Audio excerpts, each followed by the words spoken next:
Echo Gillette is a YouTube personality and artist from Phoenix, Arizona, who currently has over 240,000 subscribers with multiple videos reaching well over 1 million views. And she's also my neighbor who lives like right above me and a couple doors over. How I convinced her to record a podcast in my master bedroom / podcast studio, where during the recording of this intro, my roommate currently lies sleeping on a mattress on the floor, is a mystery, but I'm happy she did. In this episode, we talk about everything from her history with YouTube, the facepalm-worthy vloggers we grew up loving, and the insane rock star status that YouTubers have today. If you're new to the show, hello, my name is Matthew, and I'm really happy to have you here.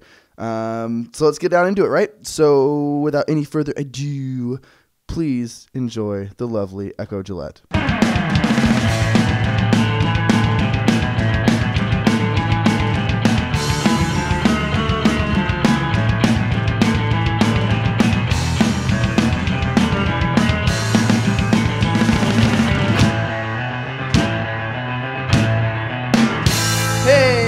Welcome back, and I am here with the wonderful Echo Gillette, right? I'm pronouncing that right? Yes. Hi. Yes, you are. Welcome to the apartment. Yeah, hell yeah. Oh, that's another thing I need to ask. Can I swear on here? Oh, absolutely. Okay, good. Like crazy.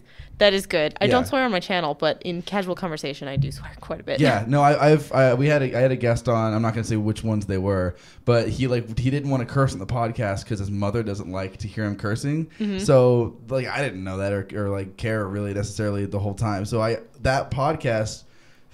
Of all the podcasts that I've done, that's the one where I just so happened to open the introduction with "What's up, motherfuckers?" like that. That's the best. And she's immediately like texting him or something like that and being like, I don't know, something like that. So I've never gotten to like actually sit down and chit chat with someone who's like really into the YouTube thing. I don't know. Mm-hmm. I've never really like met anybody who has that as their life.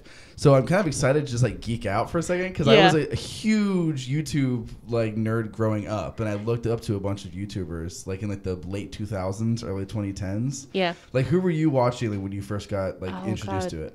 When in the very, very beginning? Well, the first YouTuber that I ever started following was probably Captain Des or like Destry Smith, I think is his last name, from Des and Nate. They're like scene Got it. Nice. They're like scene emo kind of just vloggers. Before that it was like Tokyo Kuni. He was like the very first channel that I'd ever subscribed to, and he was just like an American comedian living in Japan.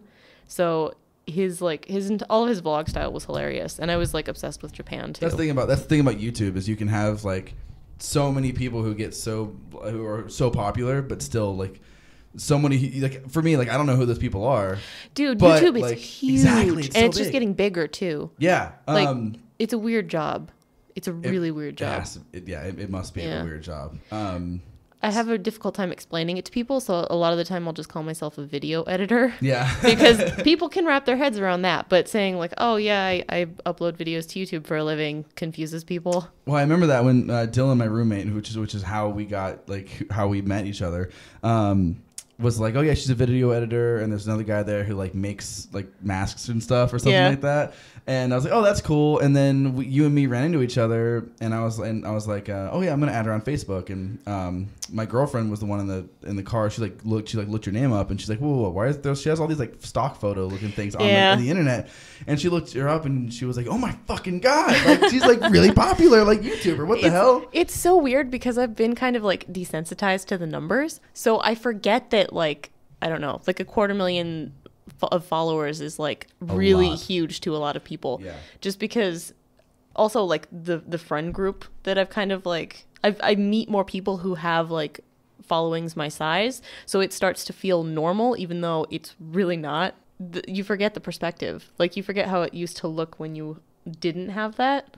Like you just kind of naturally adjust, and it's just kind of crazy. It's kind of cool though, because then I can like vicariously live through the other people when I see them like, oh my god, you have like 17,000 Twitter followers. Mm-hmm. It's like, oh, I guess that is a big number. That is crazy. Yeah. The only people who I know who have like more than 5,000 Instagram followers are because they're following 18,000 people.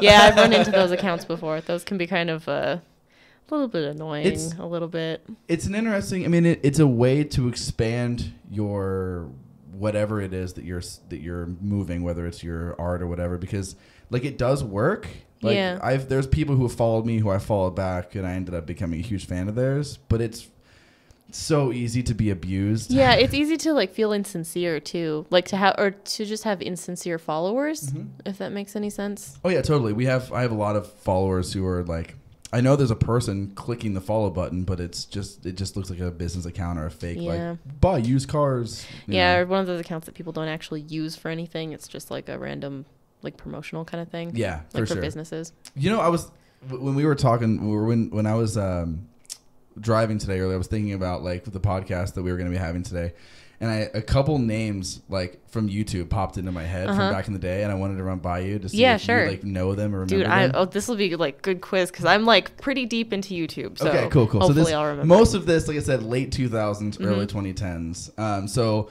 the first YouTuber I was ever into was Mitchell Davis. Yeah, I know. Live, Lava, Live. Yeah, of course. Yeah, right? I follow him like all over the place. He's fantastic. Yeah, he's from like 10 minutes outside of my hometown in Ohio. That's fantastic. Yeah. Yeah, he's really cool. He was I actually ended up finding him kind of like later in his career when he like started working for, I forget which company it is. Yeah, he started doing Digital? he started doing yeah. I saw him at VidCon too.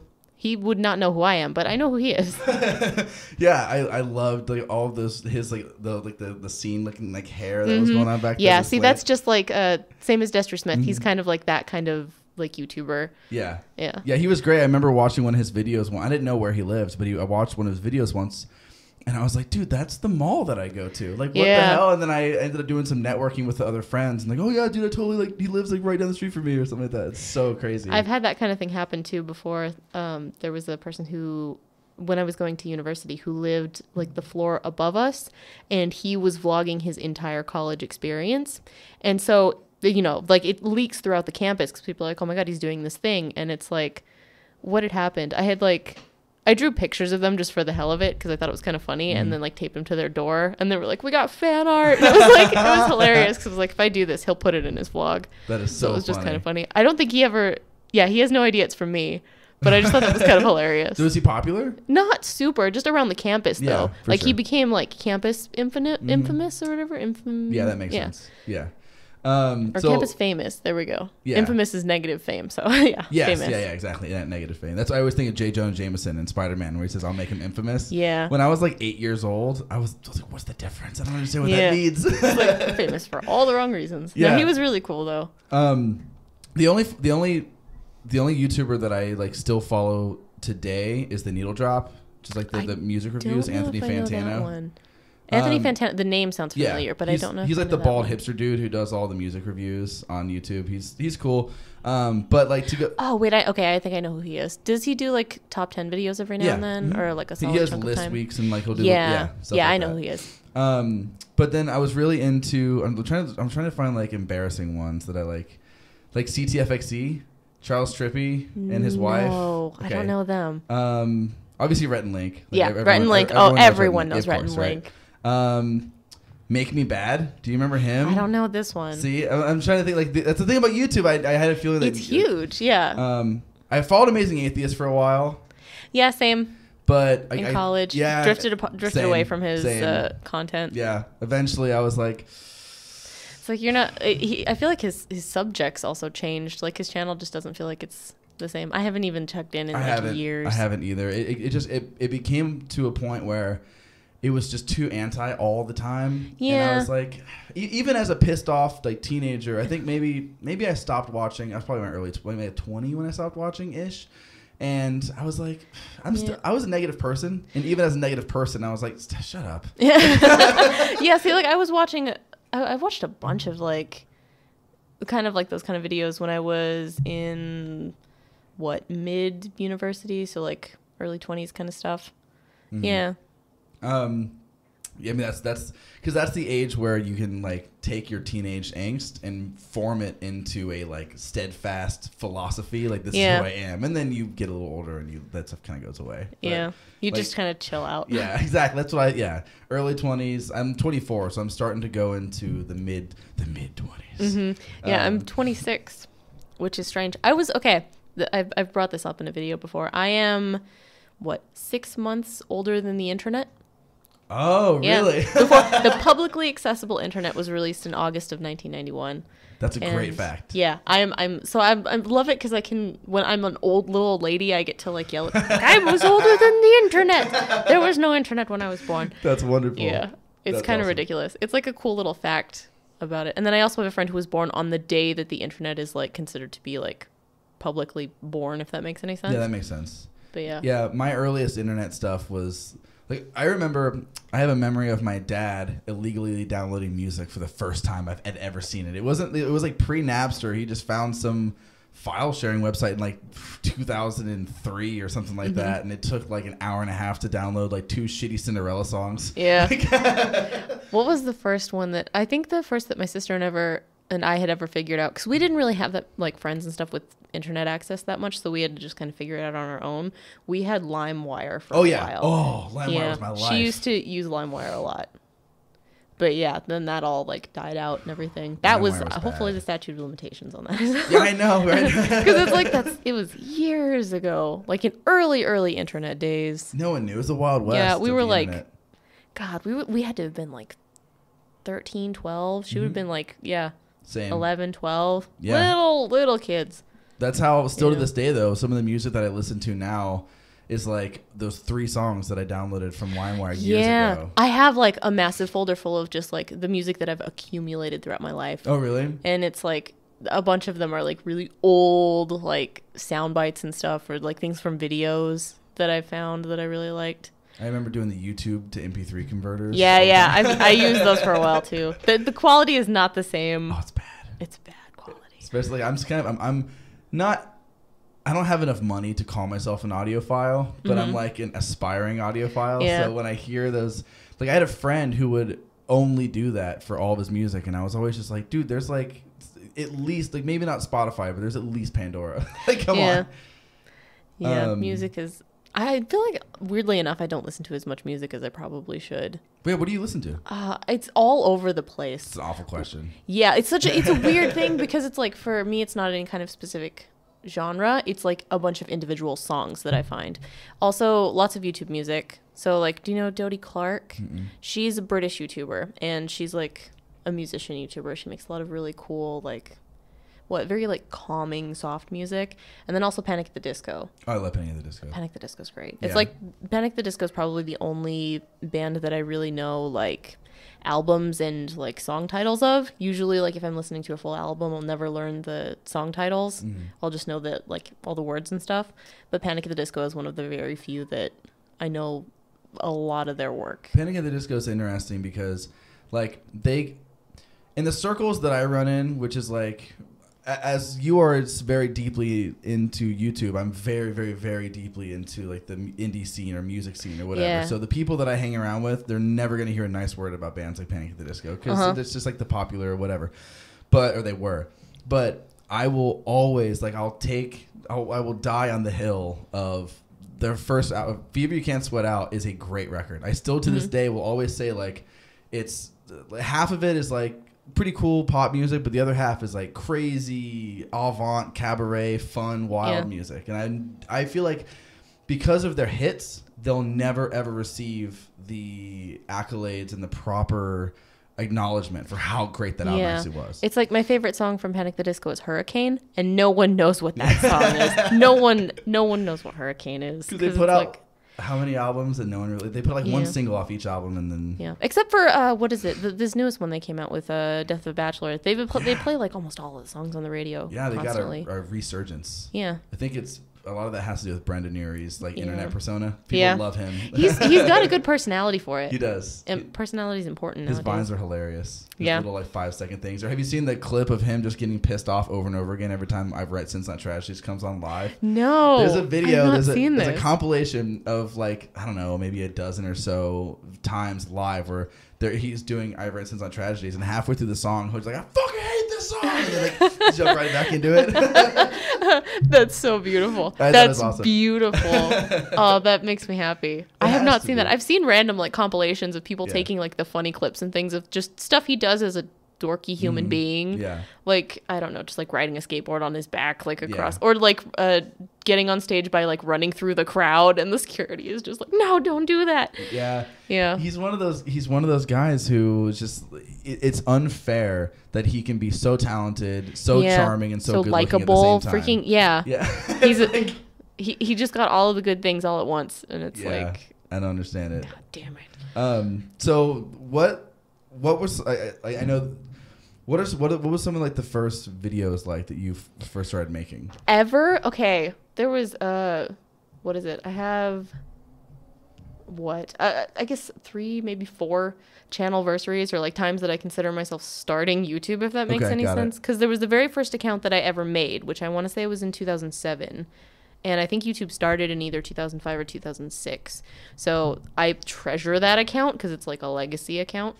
And then legacy account. Yes, it's a legacy account. It took a while to log into it because it didn't have an email address attached to it, because it was back in the days where you would just make a YouTube account. Oh, that's true. Yeah, before Google bought them. Google, yeah. Yep.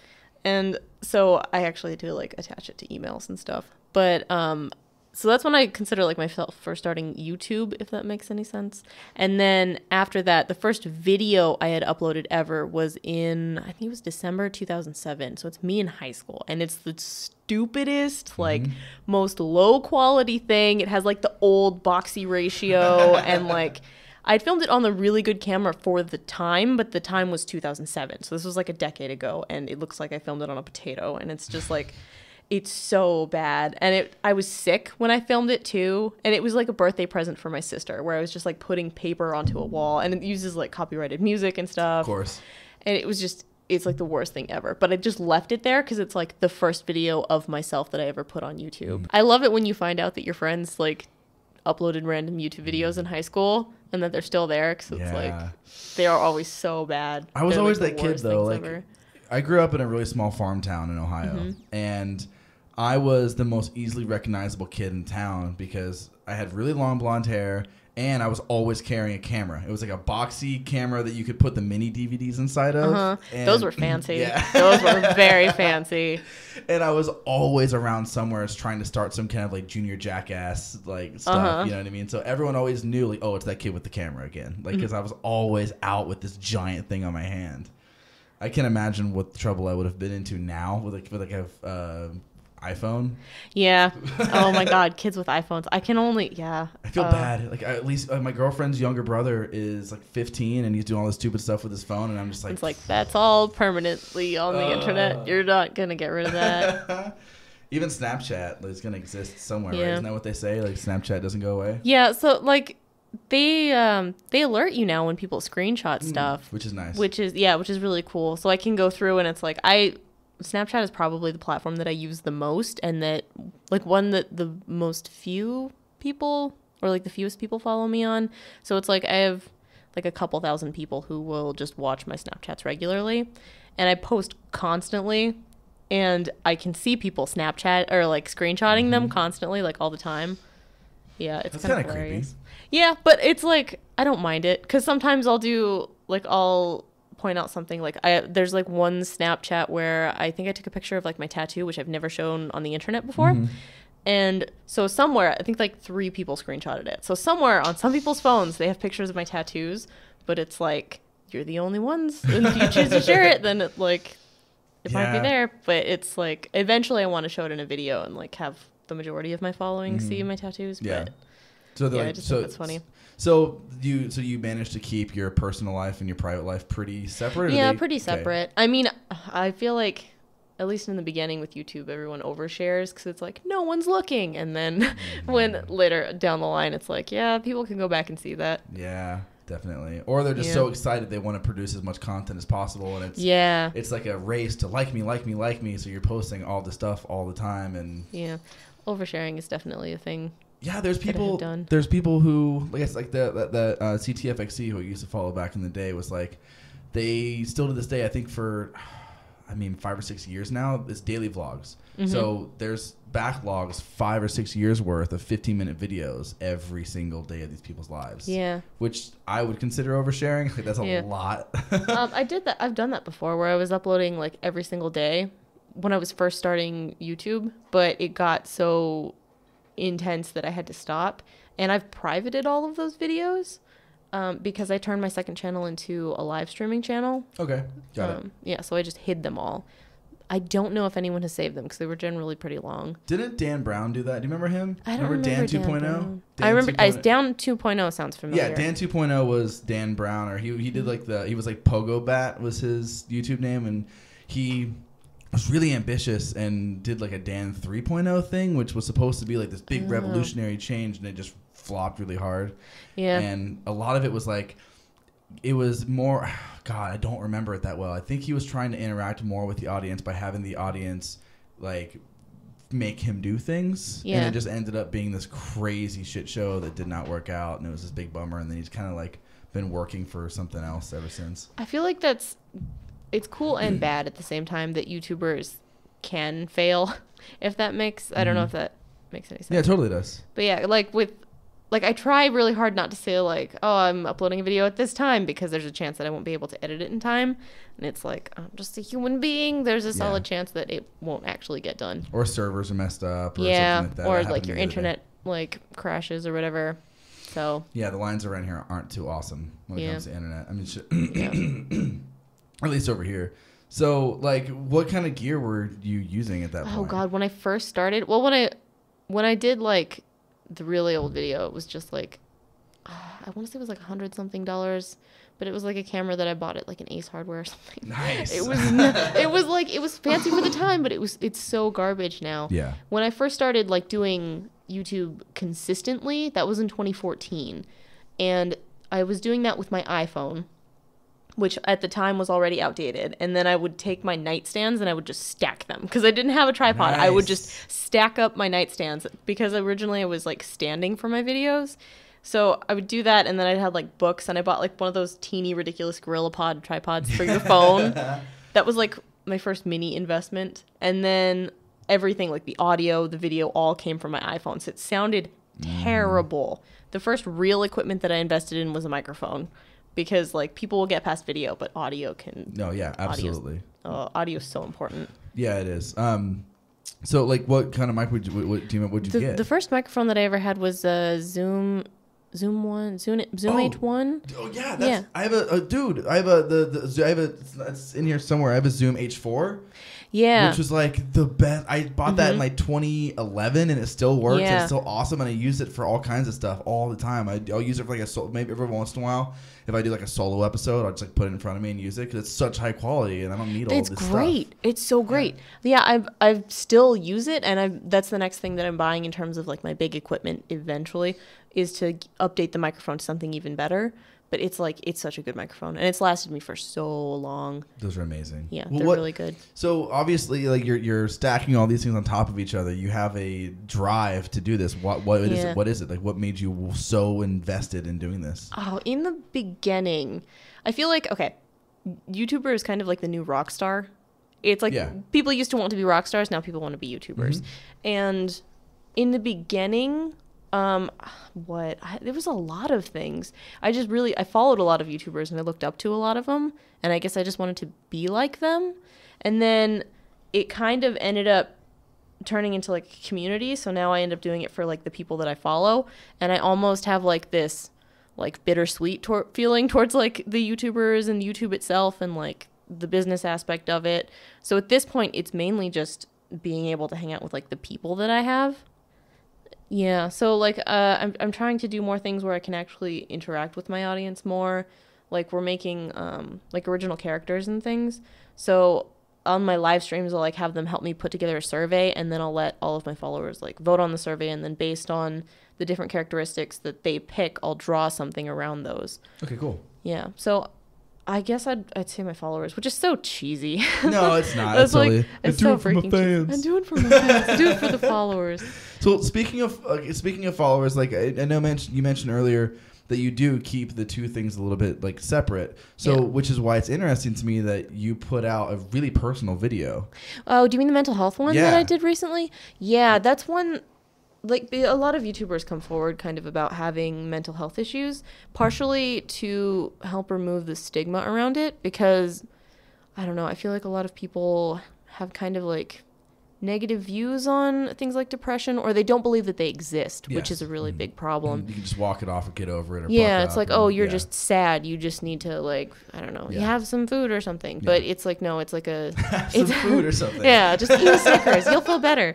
And it's like, no, it's like, it's sincerely like a mental, like, illness. The wiring in your brain is like off. You have to like actually do something for it. And I made it kind of just casually as like a, hey guys, this is the thing that I'm going through, so like know that it can be normal. It's just a thing that happens to people. It's not, I don't know, something that you necessarily need to be like ashamed of or anything. Yeah, absolutely. I think it's really cool that people are coming out and talking about that stuff more and more and more.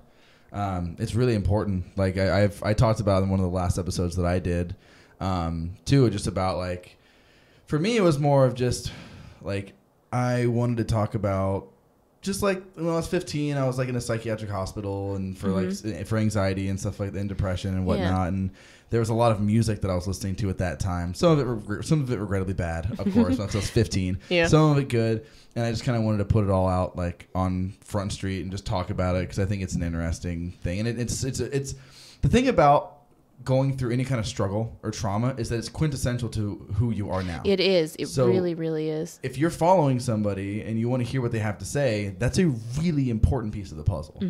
And especially for any kind of artist. I think most artists thrive off of the traumas or the struggles that they've had to endure. A lot of artists like end up having some kind of like, I don't want to say mental illness, but I guess kind of like a lot of artists go through like depression or some kind of like a lot of things. And I feel like I've read a lot of theories about like whether it's like creative people having depression, whether it's like they're creative because they have depression or if depression is caused by being creative because you're constantly putting yourself in a place to be judged. Yeah, of that course. Kind of thing. And you're constantly putting yourself in positions of remembering those things or dealing with those things or like that's the thing is like I'm in a band and I like playing music and I want to be a part of that, but I don't write songs. Like I like playing bass because I enjoy the instrument, but also because I get to throw my own taste into everything and kind of make it fun and add to it. I can't write songs necessarily because if I'm really upset or I'm anxious or I'm depressed, I don't want to live in that anymore. You know what I mean? Yeah. I want to, like, obviously I'll have my days where I wallow, but I don't want to sit down and nitpick everything about that. Because, like, the songwriter that I work with is always just, like, singing about these very personal, depressing things, and that's how he copes with it. But for me, I'm just like, I just want to go away from that. Like, you know what I mean? Yeah. So I feel like that is definitely, that could absolutely cause somebody to stay depressed. I feel like some people use like art as a distraction from depression or to get away from it, or almost like a meditative thing. Yeah. And then there's other people who will use it like as motivation, or who will like draw their feelings when they're feeling anything kind of negative. But I imagine it also kind of burns it out of them too. You know what I mean? Yeah. You're bringing that thing out of you and trying to just not keep it inside. That's what they always say, right? Yeah. It's weird how like, I don't know, things like depression and anxiety tend to go hand in hand with being in creative fields, or at least it seems that way. Yeah, absolutely. Yeah. I don't know. Yeah, I don't know what causes that or what could make that happen, but that is like everybody that I know who's artistic is pretty fucked like has up. been through some shit that it's like, how did you go through that? Yeah, every creative person I know, I feel like you hear their life story and it's like, you went through some pretty crazy stuff. Yeah, and yours and the stuff that you talk about in your videos, so it's interesting too. It's definitely like, obviously like it's dark and hard, but it's also like really interesting and different.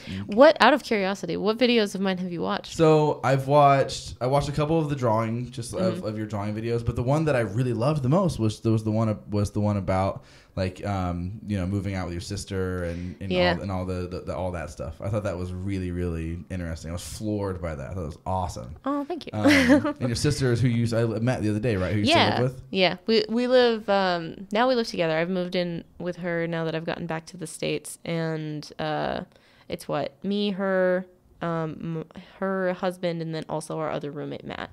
That's cool. Someone told me. I think Dylan told me that you were abroad. Where were you at? Yeah, I was living in the UK just outside of London for like 9 months. Damn. Yeah, I was studying a master's degree, but I left that because complicated reasons. Yeah. Partially the mental health thing, that was a big part of it. But But yeah, it was really beautiful. I got to meet a lot of like really cool people who are also YouTubers. I got to spend a lot of time with my friends. Who's the British YouTuber who was really, really, really popular in like the early 2010s? There are so many. Which God one damn are it. you? I had a feeling.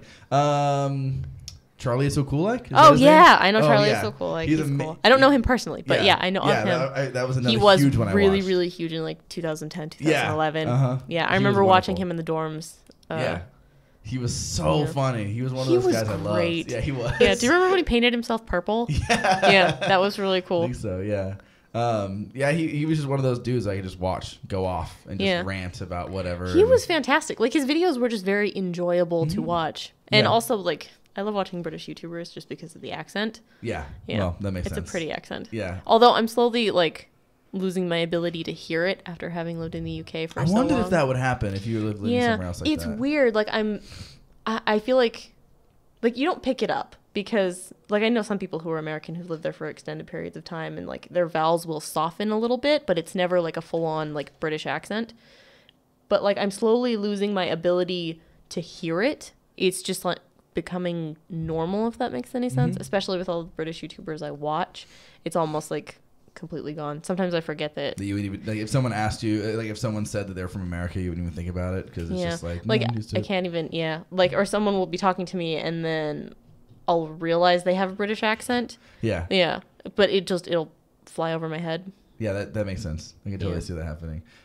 So what made you fall into the video style that you do now? Like, I'm sure there was an evolution. It was a slow evolution. Yeah. Okay. Initially, I was like standing for my videos in large part because that's how Destry used to make his videos. And I really like that, like just the standing style. Also because you could move a little bit better. And then I had this like blanket that I would hang up on my like wall that has like black and red stripes. I've had it since I was like beginning to film. And then I ended up putting it on my bed because it would mess with my white balance. And I couldn't figure out what it was, but it was because I was being like, I have like lighter skin on a dark background. And I put it on my bed for like a video because I didn't feel like hanging it up. And I was like, this is much better. So then I started filming in front of my bed. And then now I'm filming in front of my desk. And it's kind of just ended up being a slow evolution. And then I made one video where I was talking about how to draw like Adventure Time, and that one blew up, and because everyone realized I could draw. And it's like none of my videos before that really have any kind of drawing thing in them, but then it was just that moment of like, oh wait, you can draw, do more of that. And so like my channel just kind of like made a sharp turn and became like an art channel. So you were just originally just talking and being goofy? Yeah, originally it was just like opinion stuff or like storytime videos. It was just like, because the videos themselves felt like my art piece, if that makes any sense. Of course, yeah, totally. Like it was the thing that I was making. Yeah, that's your project. That's your final, Exactly. So I was doing that, and then after I made that, people were constantly asking me to make more art stuff because I can. Yeah. And it's kind of like I almost forgot a little bit that I can draw, because that's a thing I've been doing since I was 8, and it's like in my high school I was known as like the school artist. So yeah, I just kind of forgot it for a while, and then I made one video and people were like, do more of that. Yeah. So was that your spike? Like, where was your spike of popularity? Was it something that would happen really quickly, or was it gradual? Or? It was like, if I look at my analytics, it's like a slow incline, which is normal, but there was like this one random peak. And I was talking to a friend of mine who like really delves into like the algorithm and analytics and all of that stuff, and she was saying that because I did the first thing I did was the how to draw yourself in Adventure Time style. That one got like, at this point I think it's like 1,200,000 views. Okay. It's like one of the most viewed videos on my channel. I did that, and then I started this series where I was going through my sketchbooks, and those videos are generally like 18 something minutes, and that was a series. She said because I had started out with this like viral, like mini viral video, and then went into a series that was extremely long, and like long in both, like there were multiple like videos of it, and because it was 18 minutes and people would stay for the majority of the video, it just played really well with the algorithm because I was getting a ton of watch time. So yeah, I was keeping people on YouTube, and YouTube really liked that. Yeah. Yeah. That makes sense. I didn't know if it's so weird. I didn't know if YouTube would favor longer videos, or if they feel like everybody has small attention spans now, and they just want to watch Vines and smaller videos. Do you know? Well, this is why Vine compilations work really well on YouTube, because they're long sections of like little short things. But do you know about like the ASMR community on YouTube? Do you know what ASMR is? No, ASMR is, yes. ASMR is... I listen to ASMR because I'm weird. But No. My girlfriend's the same way. Like, she's just like, I just want to hear someone eating. I'm like, what the fuck? I like tapping. Like, I like hearing people, like, tap on glass and stuff. But, like, the ASMR community boomed on YouTube because they're, like, 45-minute videos that people will just put on and play just as background noise. And so that's, like, a section of YouTube that kind of blew up because it plays so well into the algorithm, and that's why it's this like huge subgenre on YouTube. There's been YouTubers that I've followed who will like jokingly make a video, like a vlogging video, all like reading hate comments and things. Yeah, really fucking funny. I love that stuff. Yeah, well, I mean, if I'm going to sleep and I don't have something on Spotify that I want to go to sleep to, if I want to do something like abstract and meditative, I'll just like go to YouTube and find some 9-hour video of just a picture with songs with like a long ass abstract music behind it, and there you go. Or like rain sounds. Yeah, awesome. that's another one that's really big on. Like, I love the rain sounds, or like record scratching, just like random like white noises are really cool. So what is the YouTube landscape like right now, as opposed to like? Because I stopped watching for no good reason. I just got whatever. There's no excuse for it. I just fell away from it. So I fell away from it in like 2012-ish. And like at that point, it was what I considered to be awesome. It was really thriving. You had people like Ray William Johnson, who it was fucking the worst. But like, looking back, like, he was one of those dudes who was constantly making regular content, getting a million of hits. I thought that this was like a peak. This was awesome. And then I fell away from it. Didn't really think about it anymore. Now I work with kids. And it's all they fucking talk about. YouTube? Yeah. Yeah. So is YouTube it's like I now said, like the biggest thing in the world? Kids, okay. I forget where I read this, but it was like last year. Someone had pointed out that kids nowadays, the YouTube is the most aspired job. Like, it's the most wanted job for kids. They want to be like the YouTube famous celebrity person. And yeah, nowadays it's like, I feel like I just call it big. Yeah. It's so big. There's so many YouTubers. It's like YouTube Rewind just came out, and everyone in the comments is just like, I only recognize like 10% of these people. But every single one of them has millions of followers. Yeah. It's so crazy. Last year, I need to look it up again, but last year the number of million subscriber or more channels hit 2,000. That's crazy. So there's 2,000 channels on this website that have at least 1 million people who've said that they like their content. That is so crazy. Yeah. And what's even crazier is that most of those people don't overlap. Yeah. Like, they're just independent. The content is like all over the place. It's so crazy. It's so crazy that there's that many people connected to one thing. And I feel like I remember watching it as a kid, and it was like this cool thing. And I remember there'd be other websites that would try to do the same thing, like Break or something like that, and I was always just like, stop. Yeah. Like, why would you even compete at this point? Like, but even when I was like a teenager and I was watching stupid videos like, should I microwave this or whatever? Some stupid. Or like what's the blending channel where they would like throw stuff in blenders? Will it blend or something like that? Yeah, like I'm watching stuff like that. I would have never guessed that it would become the new television, especially for kids who don't like. Yeah, they're watching Netflix, but this is like personalizing and find anything they want. Yeah, it's crazy. It's like YouTube is the new TV. Like, we don't even have like cable. We just have like Netflix, Hulu. Yeah, YouTube. same. I don't fucking have cable at all. Yeah, I just got in a conversation with an Uber driver who is the same, because that's always a weird thing. And when Uber drivers ask me my job, I never know if I should tell them like I'm a YouTuber, because it's a weird field. How do you gauge that? Do you gauge like, oh, this person looks cool? Honestly, like, if we talk about like entertainment or something like that, sometimes I'll just risk it and like bring it up, and then they'll be like, oh yeah, I watch like Philip DeFranco and all these people, and I'll be like, okay, you follow YouTubers, like this is good. Or if they say they don't have cable, usually that means that they get most of their entertainment and viewing stuff from the internet. Yeah. So it's like, I don't know, there's a bunch of like weird little tricks of just like asking them like, oh yeah, I watch this and this person who's a YouTuber and stuff, and if they watch a solid amount of YouTube, then they'll be like, oh yeah, I know that person.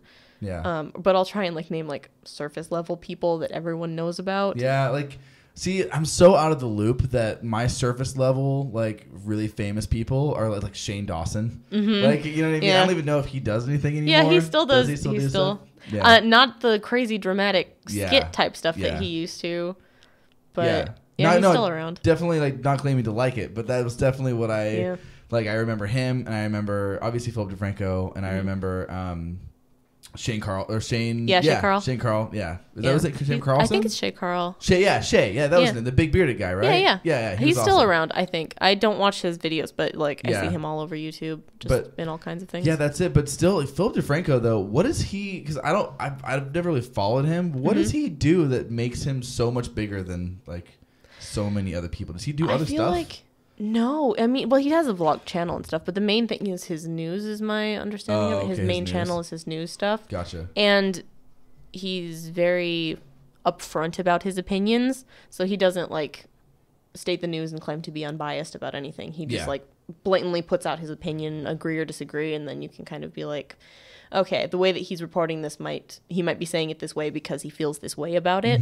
So you can, like, it lets you kind of gauge, like, how he's reporting. Gotcha. Which is really great. And he also, like, I never bother writing any comments on YouTube or on Philip DeFranco's videos, though, because it's just like, he has a very wide audience, which is really cool. That's good. Man, when I was a teenager, I would write the angstiest comments you'd ever hear. See, that's another thing. Hate comments, I've slowly learned to, like, I've become more and more desensitized to them because I recognize that the majority of them are just like pissed off 12-year-olds who just like write terrible comments on the internet. Especially like being like I was like 13 years old, just stopped believing in God and discovered Marilyn Manson at the same time. So I was all kind of angsty. Yeah, that's a giant spiral. It was the worst. There. I was a walking red flag when I was like 13 years old.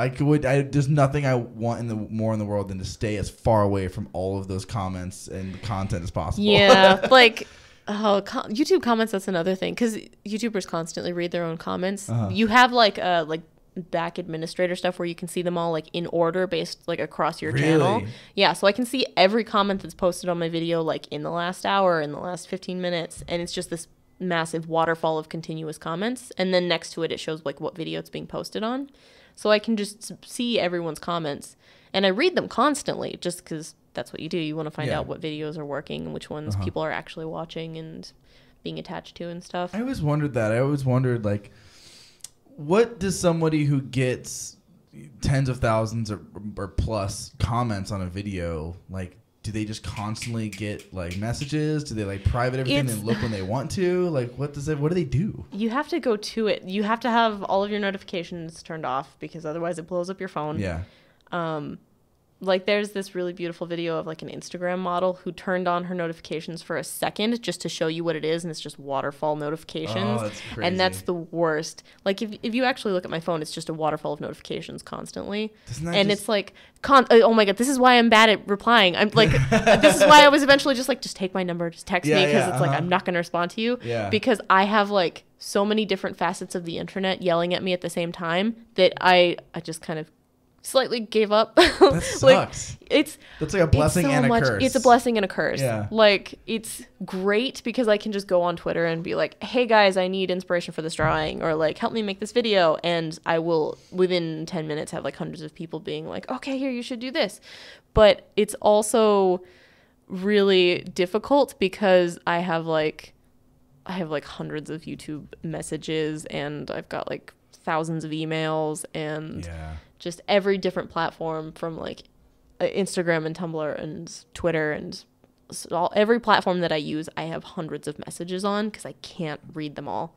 I feel like that could so easily go really dark really fast. Like, I can just see some girl or guy or whatever, or, you know, whatever the pronoun person getting like really down on themselves, and then just immediately they know they can hit that pleasure button and just go straight to all the attention that they could possibly want. Yeah, it can be and then you just fuck your psyche forever. Dude, yeah, there's a YouTuber who was talking about how it's like a like guilty pleasure attention, or like, you know, like binge eating, or like when you feel bad and eat food. It's like that. It's like fake attention where you can just go and like like, I don't even know how to describe it.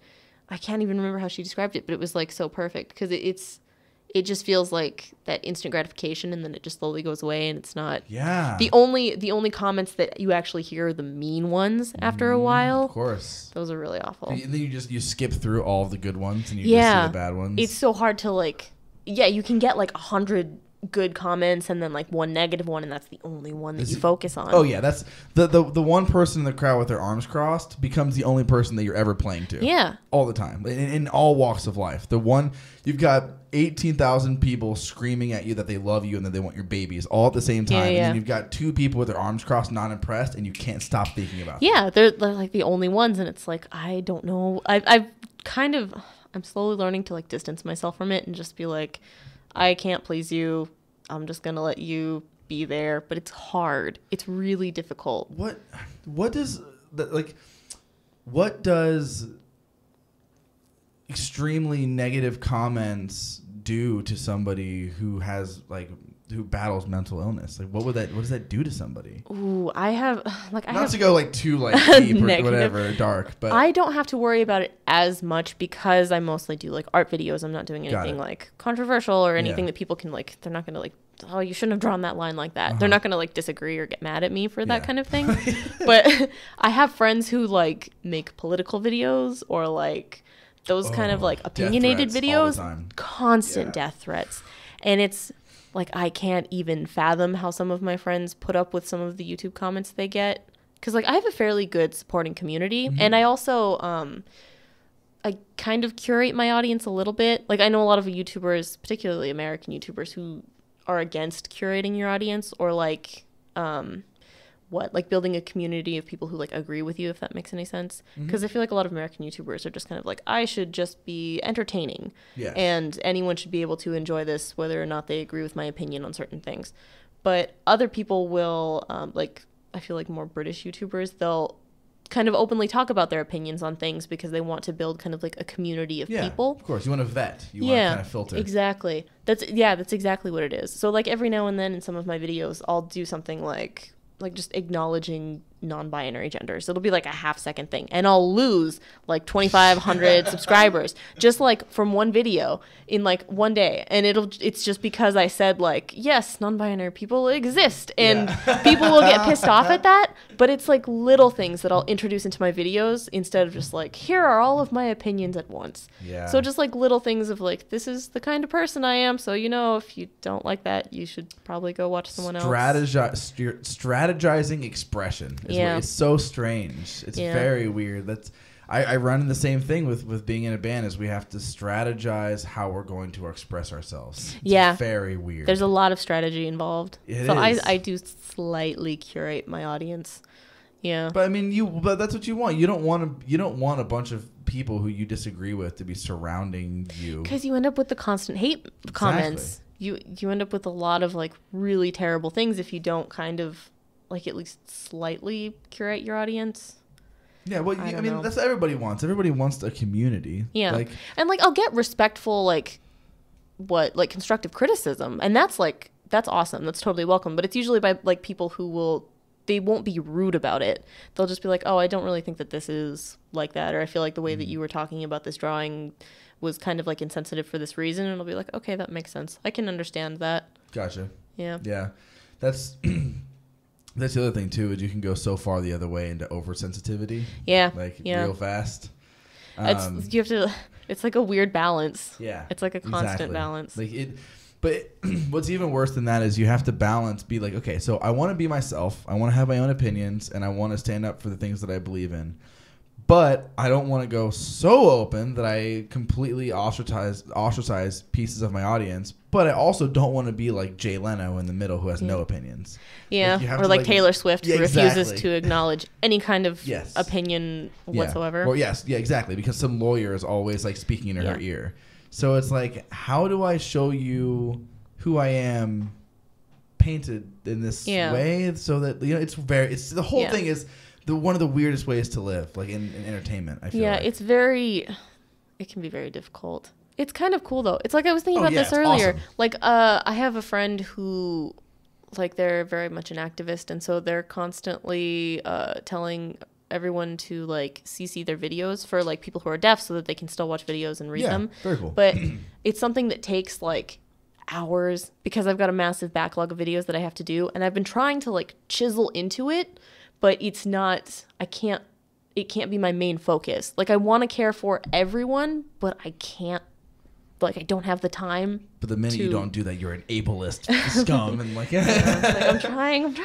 But how do you close caption a video? Do you like send it through like a No, program? you have to. Okay, well, YouTube's gotten really good about this. Have you ever tried the automated captions that they used to have in like 2013? Yeah, it was when you hilarious. turn them on and Totally. they would be absolutely terrible. Do you remember the Red Link did that? Yeah, Uh-huh. that was great. Yeah. You can't do that anymore because YouTube fixed their system. So it gets it right like 95% of the time now. Okay. So what you can do on YouTube is that you run through and you generate auto captions. And so they give you kind of like a script of like, this is what we think you said. And then you have to go through and spot check every single line. So like everything you've said throughout the whole video, you have to sit there and like pause it and then correct it and pause it and read it and listen and like go back and forth. But it's like, if you're doing that for like an 8-minute video, that can take like 20 or so minutes times how many 100 videos I have, which is just... That's crazy. Yeah, I've been trying to do like at least... I was doing one a day and then it fell off to like 2 a week. Mm-hmm. But I'm trying to chisel into my backlog of videos and close caption them now that YouTube has kind of fixed their system. And how long has this channel been a thing? Okay, so technically this channel was made in 2012. I made this channel with my roommate Betsy. Okay. And we originally like smashed our names together because her name is like Betsy and her last name starts with a B. So, and then my name is Echo Gillette. So we called it Becco Barrett. Got it. So it was just a smashed together version of our name. And then we uploaded like 7 videos in the course of like 2 years or so when we were living together because we were very studious. We didn't have time. And then after we finished college, I was like, I need a hobby. So I started just uploading videos just regularly after I graduated, but I was uploading them to the same channel. And then when I got to like 500 subscribers or something, I was like, Betsy, can I just have the channel? Like, you don't even do anything with it anymore. Can I please have it? And she was like, yeah, go ahead. And I was just like, I know it's got like 500 subscribers. That's so many. Yeah. Though that is a lot. 500 subscribers is a lot of people. It is. It's a lot of people. But in my head, it's just like, it feels so small. Like, think about how many people, how many people 500 is like in a room. Yeah, that's like it's like auditorium. I've thought about this. I have more subscribers than could physically fit in the ASU stadium. Like more people have subscribed to my channel and see my videos, like a couple stadiums over, and I'm just like, that's insane. That puts a huge perspective on it, and but when I see it, it just looks like a number, and it loses its significance. But that's the interesting thing about YouTube is that you can manage to like, it makes it more personal for the viewer because they're not going to a concert with 500 other people. Yeah, it's like you're sitting on your computer. It's very personal. It feels like a one-on-one interaction. Exactly, and that's how I feel like a lot of them should be, and that's why it's so crazy that you experience life with this other person. Like you are sharing, you feel, that's how I feel a lot of podcasts I listen to is like, I'll listen to them and like every week or every day or whatever. And it feels like I'm part of this person's family or part of this person's life. It's so weird because it's like a weird one-sided relationship that you have with people. It's like every now and then I'll meet YouTubers who I actually watch and it's like I'll be introduced and we'll get to know each other, but it's like in my head, it's like, I already know you. I don't know how to do this. Right? I don't know how to do this. It's so weird. Yeah, it's so bizarre. It's the same thing with like, I've had that happen to me too, where I'll be talking to someone, I can tell they know who I am. And, like whether I'm meeting like someone who just saw me on the street or like another YouTuber who like watches my videos, it's really weird because it's like, I don't know how much about me you know, because it's like some people watch casually and then some people watch very But you don't want to be in-depth. you don't want to be like the arrogant dick who assumes that everybody just knows already. Yeah. Every now and then I generally just consider myself to be irrelevant. Like nobody knows who I am. That's what you should do. That's what everybody That's should what it do. generally feels like. Is like I'm just a random person, and then every now and then I'll have someone who are like, oh, I love your videos, and it's like I forget that this happens. No, I feel like that. I feel like people in the entertainment industry who aren't humble are doing it completely wrong. Yeah. Like, you have to be humble and not think anything of yourself. Otherwise, you're just gonna like blow yourself out, and it's gonna suck. Like, and no one's gonna want to be around you. You have to be humble and not like take into your own ego a whole lot. And yeah, it's with YouTube. I don't feel famous at all. I don't, like, not even partially, especially with YouTube and how big it is. I'm just like middle tier YouTuber. I'm like a slightly popular vlogger, if that makes any sense. Do you get like recognized like out like in the store like every now and then? like that? But a lot of the time people are afraid to approach people like strangers, if that makes any sense. So the only people, like, I'll get approached by kids sometimes, and I like encourage that. I encourage people to like just come up and say hi, because it doesn't happen super often, but it does happen. Like, I was eating at what is it called? Those folded dumpling things. There's like a place that's really famous or whatever in Tempe. Dumpling things? It's like crap. Cornish pasty. Oh, Cornish pasty. Yeah, I forgot. I don't know how I forgot that. Like, I was eating at Cornish pasty. Yeah, it's like huge. It's like one of the most famous places I know of in Tempe anyway. But I was eating over there, and I was with a friend, and like this 14-year-old girl came up and was like telling me how she watched like my Adventure Time videos, and like she's learned to draw from my channel and stuff. And it was just really sweet. But it's like usually it's younger people who will approach me in public, which is like, it's really nice. I always try and like offer like pictures and stuff. Yeah, that's another reason or another thing that's made me realize I need to actually care about wearing makeup in public, because I used to just like be able to just go out in my pajamas and it's like, it's fine, no one cares. But now it's like I could be in a picture that's going to be on the internet, right? Yeah, you never potentially know. You're gonna look like that could easily. That's so weird. That must be taxing every once in a while to know that a little you have bit, to, like, go out but I have to care to be a little bit cautious. Always have eyeliner at least. Yeah, I try to. Unless you're going to like an old folks home or something like that, or somewhere in the dark, the movies. Yeah, exactly. Going to the movies. So, like, you were talking about VidCon earlier. Yeah, I definitely want to talk about VidCon. VidCon is awesome. I've seen YouTubers I follow go to VidCon, but obviously I've never been there or anything like that before. Like, what? How many times have you been there? I've been there twice. I have my tickets for next year. I've also been, well, technically 3 times, but 2 years in a row. I went to VidCon US in 2016, 2015, and VidCon EU. They had their first European VidCon in 2016, so I went to that in Amsterdam. That's awesome. It was so much fun. That is so cool. Yeah, it's huge and chaotic, and it actually kind of makes, like, when you're a YouTuber, it makes you feel like a celebrity, because it's like the one place that you go to in the year where tons of people know who you are and ask for your autograph and stuff. Yeah. But day-to-day life, no one has any idea who you are. But you know what? That's I feel like that's the healthiest way to acclaim any kind of way of fame, is where it's like you can be like, I'm just here. It's like this area right here. This is like, no one really knows me. Every once in a while, you'll have like some fallout, but for the most part, no one really knows me. But every once in a while, I can just expunge all of my like ego and go to this place. Yes, exactly. And but this place only happens so often, and then it's nice because it puts it into perspective. Yeah. It lets you see like, oh crap, this is actually a lot of people actually kind of watch my videos. I have more people watching me than I realized before. Yeah, that's awesome. Yeah, so VidCon's great. How does the VidCon work? Do you go there as like, do you have like a booth or something like that? Like, how does it work? Okay, so VidCon, getting invited to VidCon is like this. I don't want to call it an honor. Did you freak out when you first I've never been invited. Oh, really? Once again, thousands of YouTubers. I have met Hank. I made a video complaining about VidCon at a point because there's drama in the community and stupid stuff and like of course, there's red tape to everything. Yeah, like just the random barriers that they have that, I don't know, just they keep you from getting invited. Yeah, or no, just like at VidCon itself, where I feel like the people who are actually sometimes some of the people who are invited are a bit pretentious. They think that they're more important than they realize, and so they kind of, I don't want to say talk down to you, but I made a video kind of just complaining about little things, like why isn't there like a sign-up list or something for the YouTubers who are coming to meet their viewers, like me and like my friends. We paid to come to VidCon, but we were essentially paying like as almost fans kind of, so that we could come and meet the people who watch our videos. And because we just have the same badges as all of the like people who are obsessed with YouTube and watch like YouTube videos, we're kind of treated the same a bit like by security. So there's no real place to like for people who are coming independently to meet their viewers, which makes it really difficult for security. But anyway, I was just complaining about a lot of things. Oh, and then there was also this problem with there was a YouTuber who he kind of just like kicked us out of a group. It was like a bunch of YouTubers who knew each other, but some of them had paid for their ticket to come to VidCon. The other ones were invited.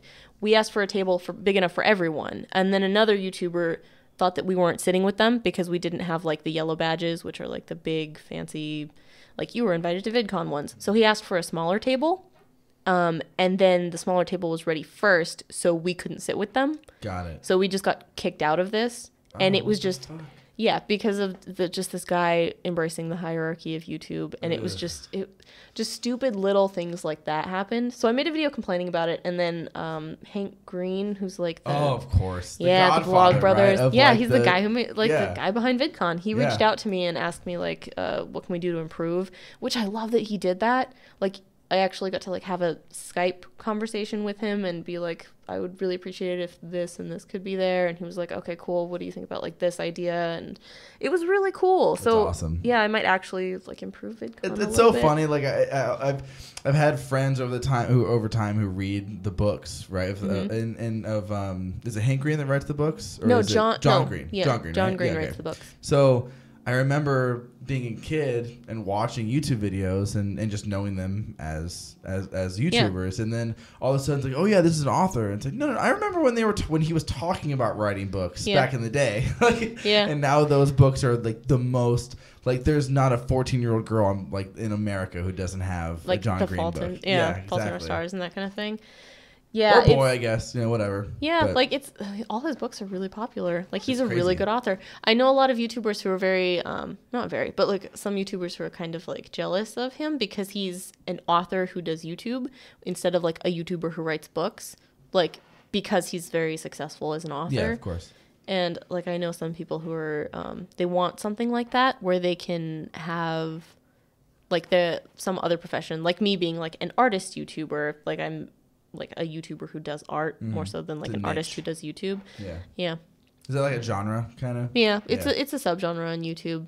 I'd love to break into animation, but animation's time consuming. Yeah, it is. Well, you were doing it. What were you doing you were doing a speed painting the other night? I do a lot of speed paintings. Okay. Or like speed drawings and that kind of thing. I felt so bad. So for everybody listening, I thought that last week we were supposed to do a podcast because I misunderstood. It was supposed to be this week, and I'm like texting her like an obsessive like boyfriend almost. She's like, it wasn't even that bad. And then and she wasn't responding, and then eventually she did respond, and it was like, oh, I'm doing a speed painting right now. And I was like, oh fuck, I'm a dick. She's we had a bit of like a weird communication problem. That was accident. I was like, oh man, she's like busy doing like a video, and I'm sitting. Yeah, I was like literally recording as he was texting me. I was so embarrassed. I was like, no way. Now she thinks I'm like crazy and needy. So how often do you do those? Like the speed drawings? Yeah. I try and get one like every 2 weeks or so. I would love it if I could make one once a week, but I do the speed drawing, and that can take anywhere from like 4 to 6 hours. Gotcha. Because they're like multi-parts and stuff. And then I have to film like the main part of the video, which takes like a little under an hour. And that's just the part of me like sitting explaining what I'm doing. Because otherwise just a speed drawing, no one watches those. How many run-throughs or takes do you do for like talking to the camera? If it's scripted, I probably do like 4. So like I'll say the same thing like 4 times over. But if it's just kind of like off the cuff, I'll try and say the same thing at least twice, if that makes sense. Yeah, that makes sense. So like stylistically in YouTube is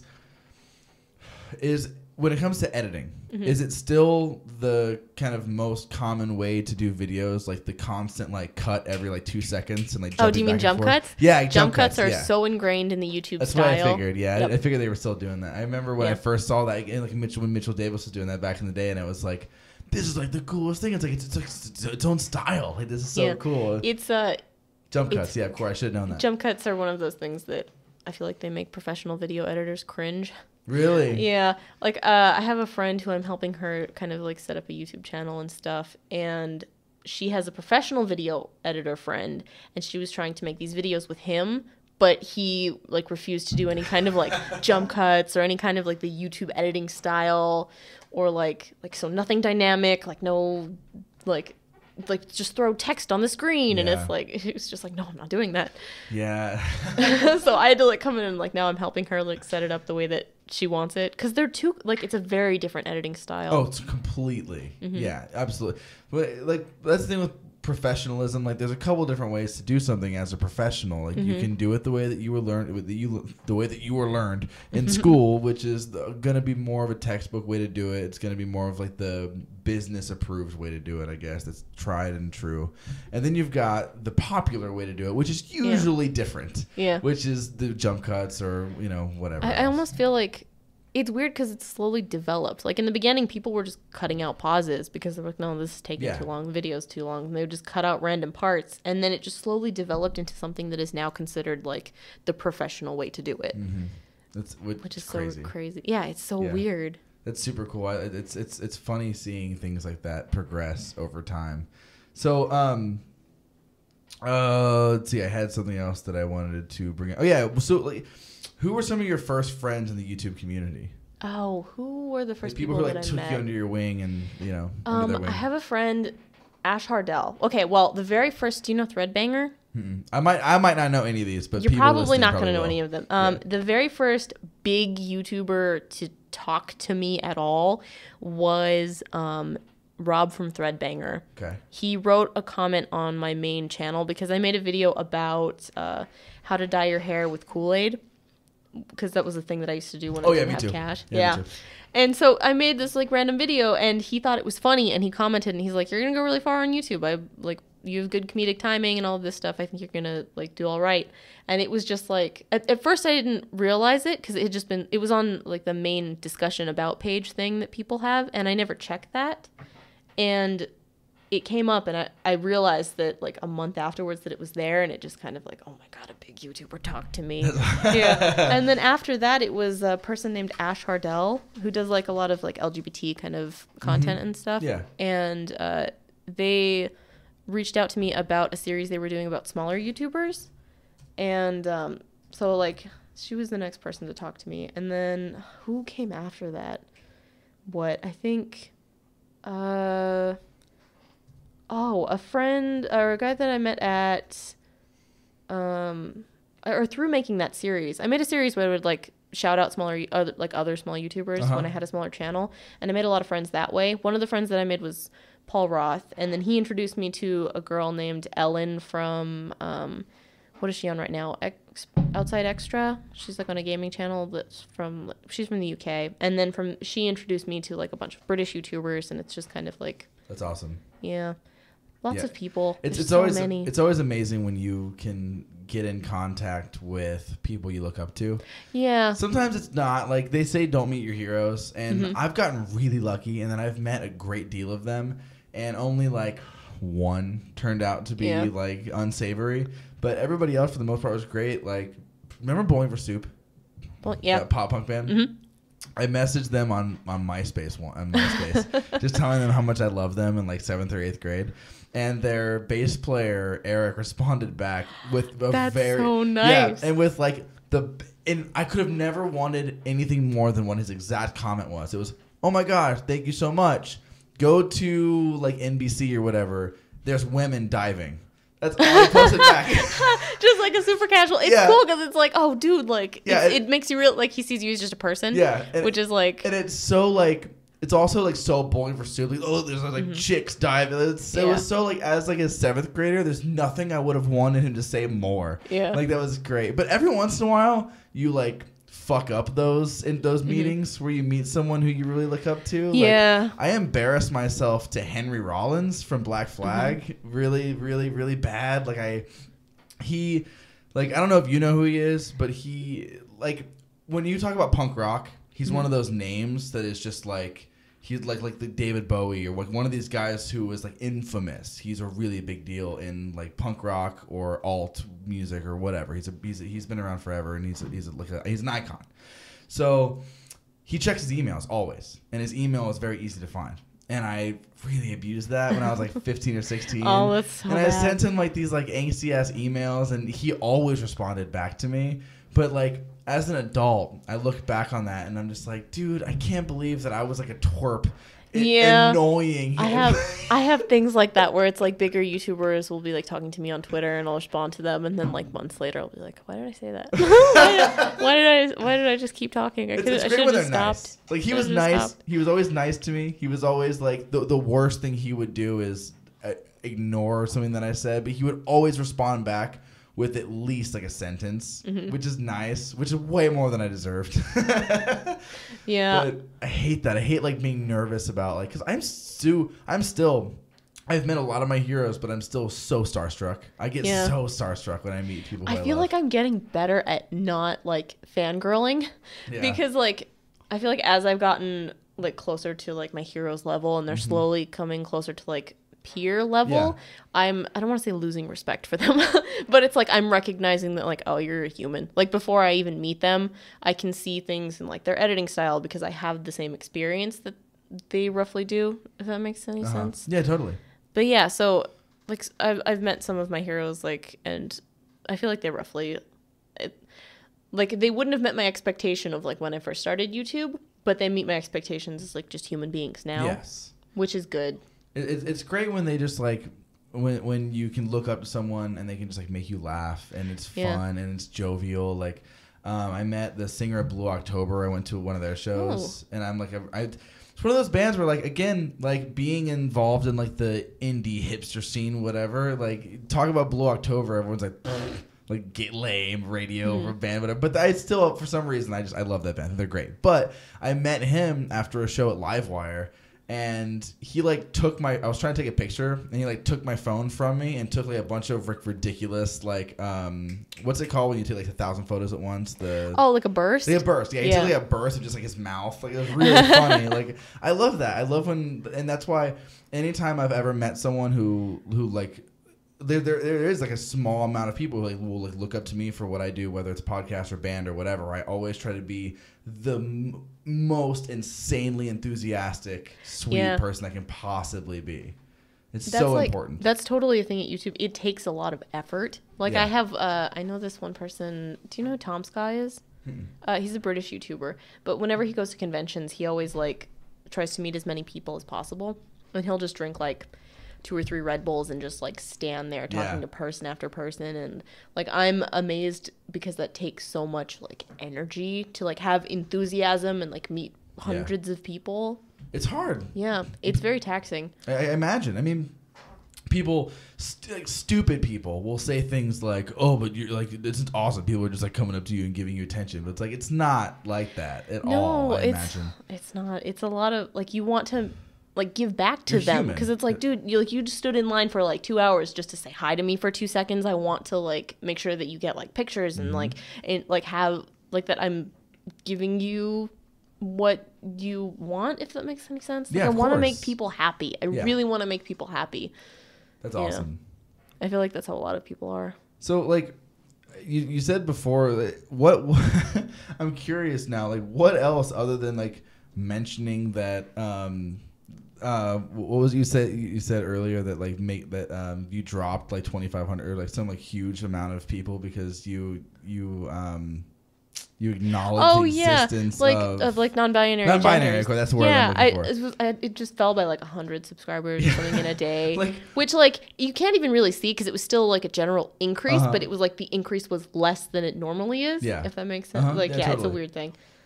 What I'm just curious as to like what else you've noticed like drops from you just random drops. Yeah. Oh god.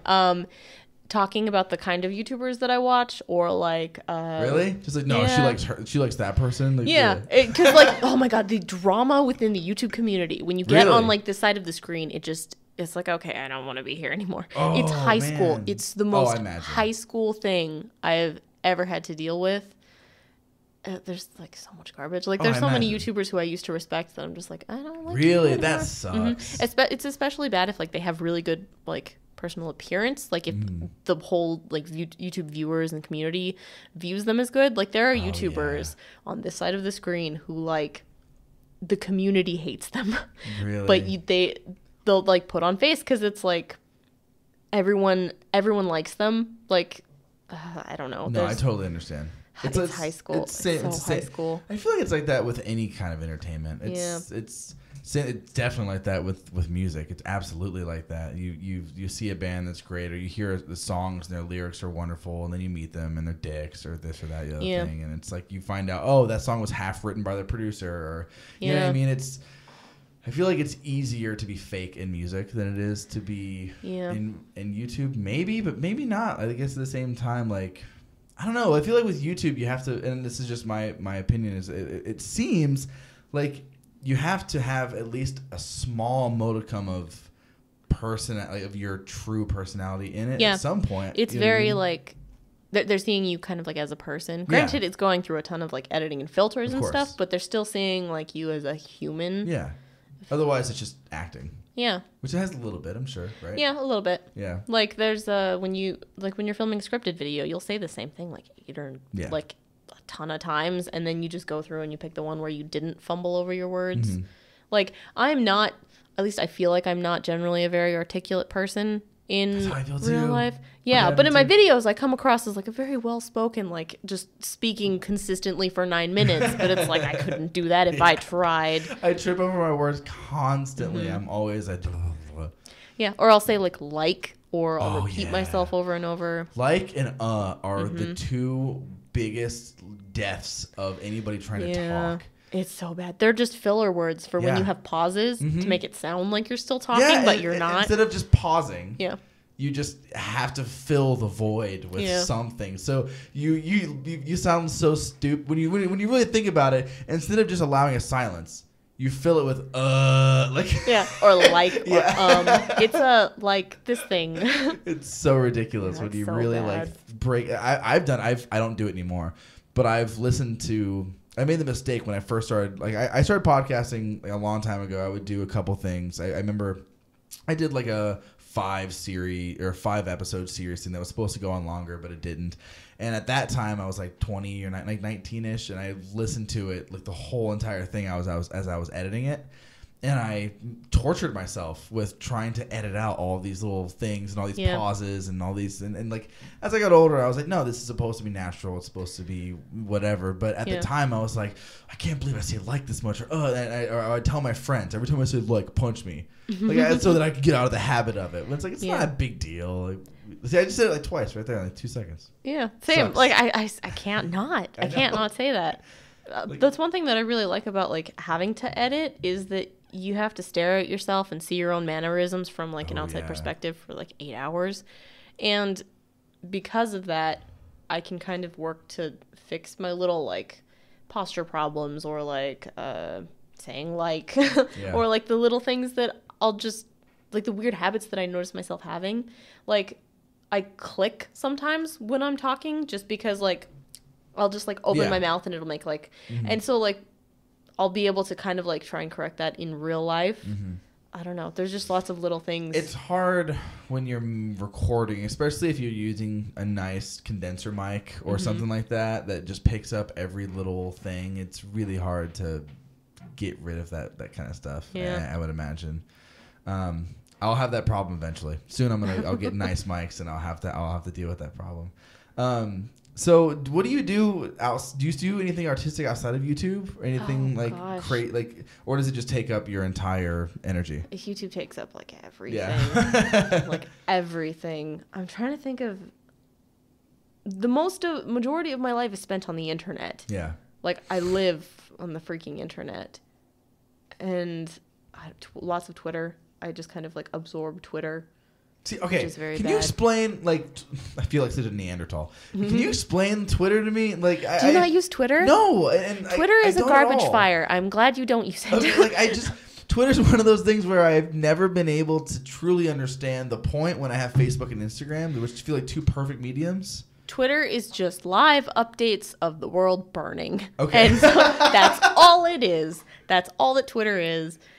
That's amazing. I got a Twitter because I know that I'm supposed to have a Twitter if I have a brand of some kind. But I still just I still notice myself using Instagram and Facebook way more because I feel like there's more options, I guess. Yeah. What are the positive? What can I get from Twitter that I can't do from something else? I don't know. For me, a lot of it is that a lot of the people that I want to be able to communicate with use Twitter. The follow for follow, like sending messages to people who are your friends and that kind of thing, works really nicely. I don't know. I feel like a lot of the people that I would like to talk to have kind of distanced themselves from Facebook, and I've kind of done the same as well. That's what I've always figured. Twitter is mainly for people who have a bit of a notoriety to them already, so they can communicate with other people who have too much of a notoriety to regularly use Facebook. Yeah, see, it's nice because it allows you to say things in an open space, but also people who are kind of like on that same level can talk directly to you. Yeah. Yeah, I need to get on the Twitter grind. I need to get off of Twitter. It's just like, it makes me so sad. I get up every morning and I just read about all of the like horrible things that are happening in the world. Yeah. And, like all the terrible politics and who's like a sexual assault person now. I know every single day. That's what's nice about Instagram is it's like I'm on Instagram more than anything, and it's just always just like the people that I like or follow are just posting cool things about their lives, and that's about it. I don't get to Instagram is another good one. Yeah. Instagram is good. Facebook can be almost too much. There's a lot. Anything goes on Facebook. Yeah, Facebook. Facebook is another one that feels kind of all over the place. I've distanced myself from Facebook. I've just kind of like fallen out of habit of using it, partially because of the freebooting thing. Like that's a huge problem with people stealing content from YouTube and then re-uploading it to Facebook, and then Facebook doesn't.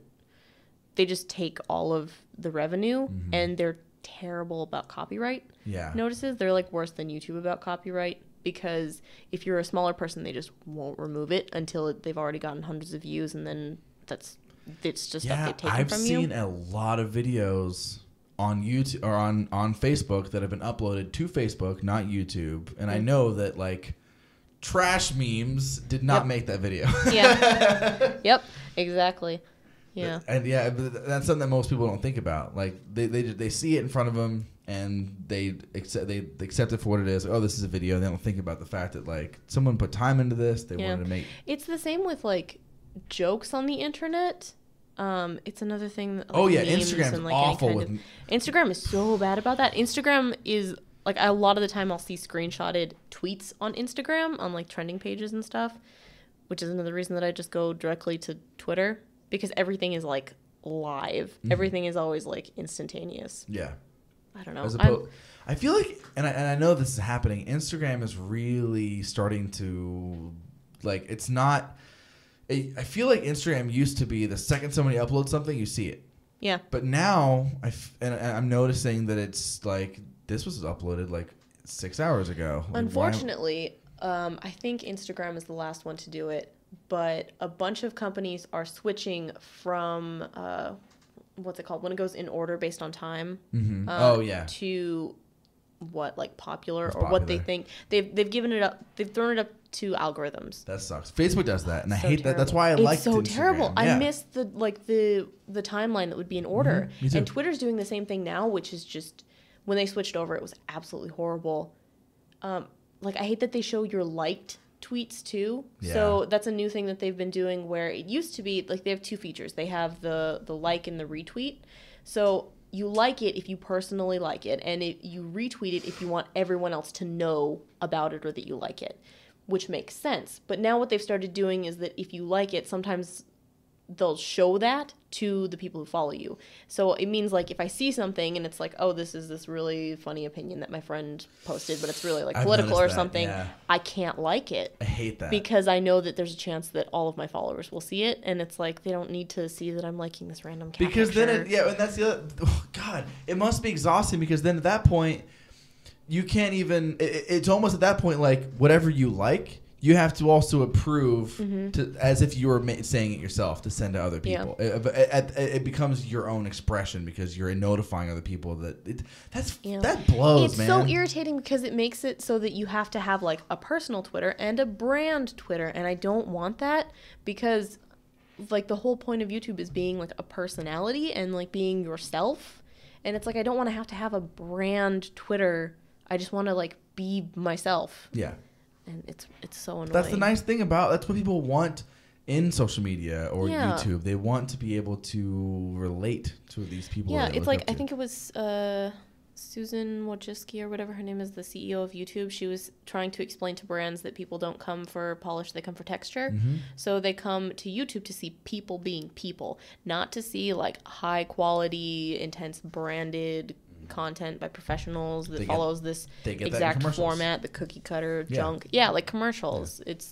And they'll get that. They get that in the commercials. You know what I mean? But that's the whole thing. I feel like that's the 21st century is all about reality. Yeah. Not reality TV, real reality. It's all about like YouTube people, and social media. Real people. Yes, we want to distance ourselves from all of the bullshit and just focus on the real people and the cool things that people can do.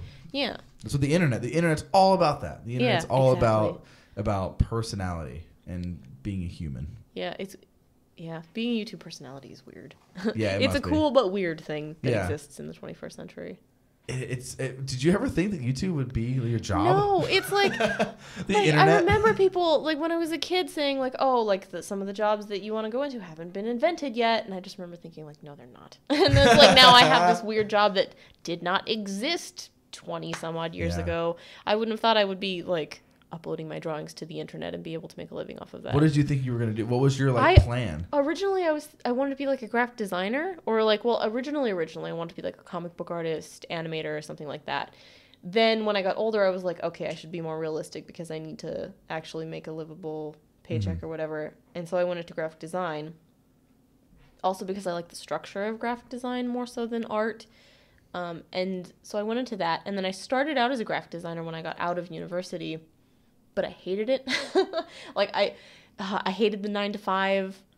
Like personally, I know that it worked really well for some people, but personally, it was just like eating away at my soul. I felt pointlessly small and like insignificant. I worked at a call center for a year and a half, and it was the most miserable experience of my entire life. It was like I would write in journals. Yeah. And if you look at my journals because I got good at my job to the point where I could answer calls and just write in my journal and just like type in information and call it a day. Like I was really, really good at it.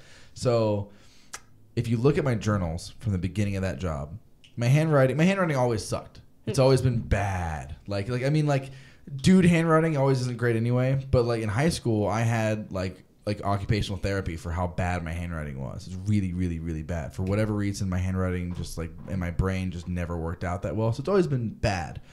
But if you look at my handwriting at the end of that job, it's like Charles Manson prison scrawl. Oh. Like, it's just like psychotic. Like suffering. Yeah. You see a decline. Like I'm pressing harder on the paper. And I'm like just like not even trying. Yeah, I'm like totally miserable. Like it doesn't... not everybody is cut out for that line of work, and there's nothing wrong with the people who are. Good for you. Like I know a friend who is like perfectly happy in her like 9-to-5 like interior design job, and I'm like, I am so jealous that you like are so happy and content, and like she's found so much meaning in life in something that I couldn't. Yeah. Like I'm really jealous of her for that. I completely agree. Yeah. It's hard, man. Like to be able to find something that you're good at that you can do as a job. And it's fulfilling. It's fulfilling is really, really rough. Yeah, it's really difficult. Especially for people who are artistic. Yeah, that's another thing. Because like being an artist is just seeking constant validation. Oh, yeah, constantly. Yeah, and then you constantly get desensitized to the validation that you're getting, so it needs to be like a consistent increase. You become a progressive addict. Yeah. Yeah, it's bad. Yeah, it is. But it's, I don't know. It's fun. It's a roller coaster. I don't know. I love it and hate it. One of my favorite lines from a song is so one of my favorite musicians is this guy called Frank Turner, and he has this song where he says, "We're definitely going to hell, but we'll have all the best stories to tell." Yeah, which is exactly how I feel about anybody I know in any artistic community. Like it's always like the most debaucherous, awful, insane stories, but it's always like the most fulfilling. Yeah. And I wish I was around that more. Like I work so much that I wish I could do that more. But it's like I found a job that I like doing, so it's like I'll work the extra hours to keep doing the job that I like doing, but I wish I had a lot more time to do more things. Yeah, time is always an issue. There's never enough. There's never enough time, and it goes too fast. I can't believe 2017 is almost over. I know. I can't believe I'm entering my mid-20s. It makes me it's crazy. Dude, same. When I hit like what, 25, it was just like this, like, oh my god. What? I know. Like, if 25, aren't we supposed to have like kids and a mortgage? And yeah, like I know people who are doing that, and I'm like, how are you doing that? Yeah, it's crazy. Yeah, it doesn't make any sense to me. I'm like, I'm not even gonna think about it until like I'm 28 or something. Time has also changed, though. Like, people say that 30 is the new 20 now because everybody is taking longer to do things for whatever reason. I feel like the internet probably has a huge part in that too. But everything is like 10 years late now. Yeah, I feel like also it's probably the economy because for sure. Millennials aren't. We're dealing with a lot of shit right Nobody now. talks about that. Like no one talks about like you'll have a dad who says to you, "Why when I was your age, yada yada yada." It's like when you're my age, you were able to have a fucking one job and support like a wife who has a kid who doesn't have to work. You could survive on a single income for a family, and it's like that's not possible not even anymore. Close. Even you with have to have dual income, and then even then, you probably still can't afford to have kids. Even with a degree, it depends. Like you have to have a really good degree and a good job. It doesn't. Degrees only mean so much. It's a tool in your toolbox that you can only use on many different things. It's like the minimum now. Yeah. And it's rough. Oh, it's so frustrating. It's like I was reading, I don't know if this is true or not, so don't quote me on this, but millennials are causing a birth crisis because we're not having kids. I've heard about that too. Everyone's like, nah, I don't want to have kids. That's the common thing. Yeah, it's like, I can't afford to have kids. Like, do you have any idea how expensive kids are? I know, it's so crazy. Did you see that Ryan Reynolds, speaking of tweets, did you see the Ryan Reynolds tweet that he posted? Which one? Because I love his Twitter. He posted something about like how if I was hanging two babies over some like long distance drop. So I don't remember what I'm obviously butchering it. Something about like if I was in charge of like dropping a kid or not dropping a kid, I would drop them because diapers are fucking expensive. Yeah, it's like I cannot. There's like I know people who have kids, and I'm amazed at their ability to do so because kids are expensive. Kids are really expensive. It's insane. It's not something that I've like. It's scary to think about. Like I don't know if I ever want to have kids, and that's why I've decided to not have kids. That and like I've talked about this a lot with people. I wonder what is right to have kids. Should you have a kid when you're younger and then get it out of the way and then have fun as you get older, or should you experience all the things you can while you're young and healthy and vital? And then have a kid like later. Like I feel like what's gonna end up happening with me is that I'm just gonna live vicariously through my sisters, and I'm just gonna be the crazy aunt with the weird job who travels the world and does that kind of stuff. And I'm just gonna like be their like other mom, and then just be like, okay, I'm leaving now, and just like leave the kids there. I do the same thing with my sister's like dog and my roommate's dog. It's like, this is my dog, and then when I need to leave, it's not my dog anymore. It's amazing. It's the best. It's the best way to be. Great. It's the best to just be like, oh yeah, I'll babysit your kids for a little while, and then they come home, and then you go to the bar, and it's just it's like I still have my freedom, but I still get to mother something. That's perfect. Yeah. It really that's the other thing, man. Like I feel like in this age we're thinking more. We're more alive. We're more aware. We're thinking about like I don't want to. Like, guess what, motherfucker? I don't have to have kids. Yeah, it's great, right? Yeah. You realize that like the social pressure that we've grown up with doesn't actually hold you to anything. Exactly. That like people are constantly telling you like you have to be in a like marriage and a solid relationship by this age, and this should be your life plan, and you need to have this kind of job and make this kind of living, and it's like, no, I can just be happy. Yeah, exactly. Yeah. You don't have to commit and pledge allegiances to all of these norms that we've all been hammered with. Yeah, we've been conditioned to see all of these things, and it's like I feel like society's starting to realize like why. Yeah, see, like why do we have to do it that way? We exist in a very interesting age between the kind of normative cast of what you should be and what the generations ahead of us will be like seemingly from this far away distance will be completely free and of their own accord, and they'll have their own social norms to live up to, but the really harsh ones that we had to grow up with don't really exist. So we're kind of in this weird bridge.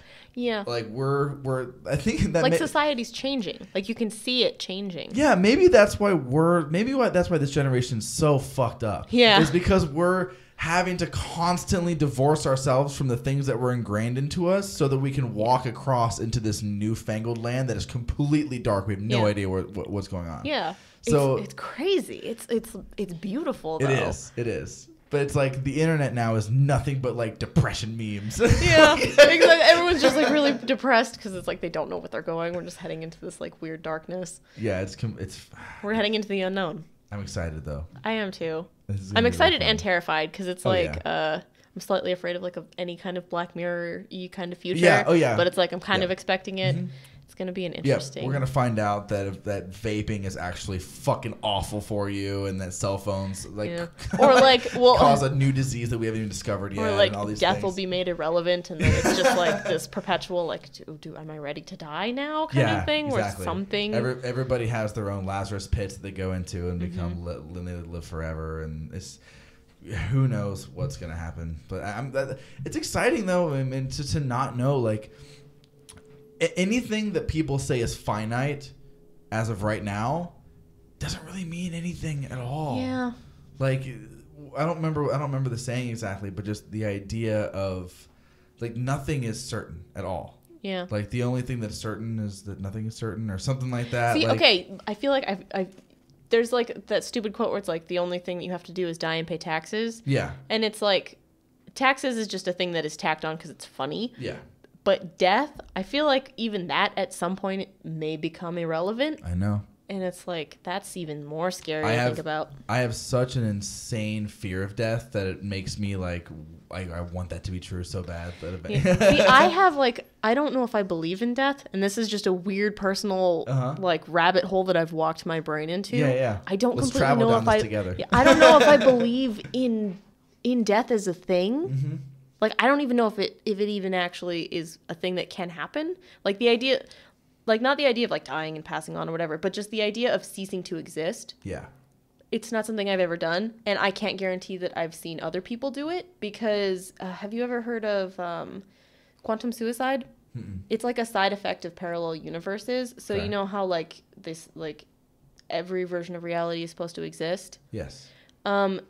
So essentially what that could mean is like time would be going along and then it branches off into two directions. And say one, like you look both ways and cross the street, and the other one you don't look both ways and you get hit by a car and you die. The one where you lived, you're not going to care about the version where you died. So it means that there are versions of yourself that have died in the past, and there's going to be versions of yourself that die in the future. But you're never going to be that version. You're only going to be the one that survives. And that can be applied infinitely. So it's like, there's a chance you could just never die. So it's like, if you just, that's true. You have no idea if you are physically capable of dying because you've never done it before. Yeah. And the only way, if you actually tried to prove it to yourself, you would stop existing and you wouldn't even be able to comprehend it. But you wouldn't know that it happened. So it's like, I have no way of knowing if I even can die. Oh, this is one of those like Joe Rogan, Alex Jones moments of like, what the fuck? It's just like a weird like thing that it's a weird rabbit hole. I love it. No, I love that. I live for moments like that. And it's I like that we as a society are really embracing the parallel universe thing. It's all over pop culture. Yeah. Like Rick and Morty really blew that door open. They did. Oh, Rick and Morty's great. They did such a good job with that. Yeah, they did. They did a beautiful thing with that. It's so crazy that if you talked about parallel universes 20 years ago, people would just think that you're absolutely crazy. They think that you like wear tinfoil hats and stuff. And 20 years is nothing. Yeah. It's nothing. It's like thinking about how far technology's come in like 10 years. Yes. Like 20 years, like think about like 20 years ago, like Offspring were still playing stadiums. Like that's not really that long ago. Like it's crazy. 20 years, DVDs still existed. You know what I mean? It's crazy to think and everything's about going to be in the cloud in the future. It's all just going to be like digital and like 20 years, especially for people who are 24 and 26. 20 years is not that long, and so it's it's so crazy to think about how fat, like the internet, it's like the internet, once the internet became an entity of its own, everything just got not only kicked into a new gear, but everything just shattered. Yeah. It's all I'm over. amazed to see what's going to happen to the internet in the future. I'm scared. I'm terrified. Yeah. I'm terrified but excited. I know it's probably going to be ridiculous and terrible. It's like when I was talking to my sister when I was a kid, I always thought like if the world ever ends, the sky is going to just like go red and it's going to be like horrible fire or something, but it's going to be beautiful. So I always used to tell myself the world of like the end of the world would be terrible, but it would also be beautiful. And I feel like that's what the internet's going to do. Yeah. It's going to be cool to watch, but it's going to be terrible to live. We got to be, I know it's so crazy. Like it can go so many ways. It can take the really boring, like anti-net neutrality way. Oh, I'm afraid of this so much. I'm so afraid for net neutrality. Me too. I hope that we have the common sense to kind of get rid of it, but at the same time, so that's one extreme. One extreme of complete control over the internet, right? People control the internet. Then you get no more net neutrality, and everyone owns it, and it's all monetized and whatever. Okay, that's one way of looking at it. The other way is Skynet. So it's like you have like the Terminator 2 future of robots versus people, where the computers completely take over, or the people take over the internet and just stifle progress completely, and everything just kind of goes backwards. So hopefully we can just exist somewhere in the middle, which is kind of where we've been the last 10 years or so. Yeah.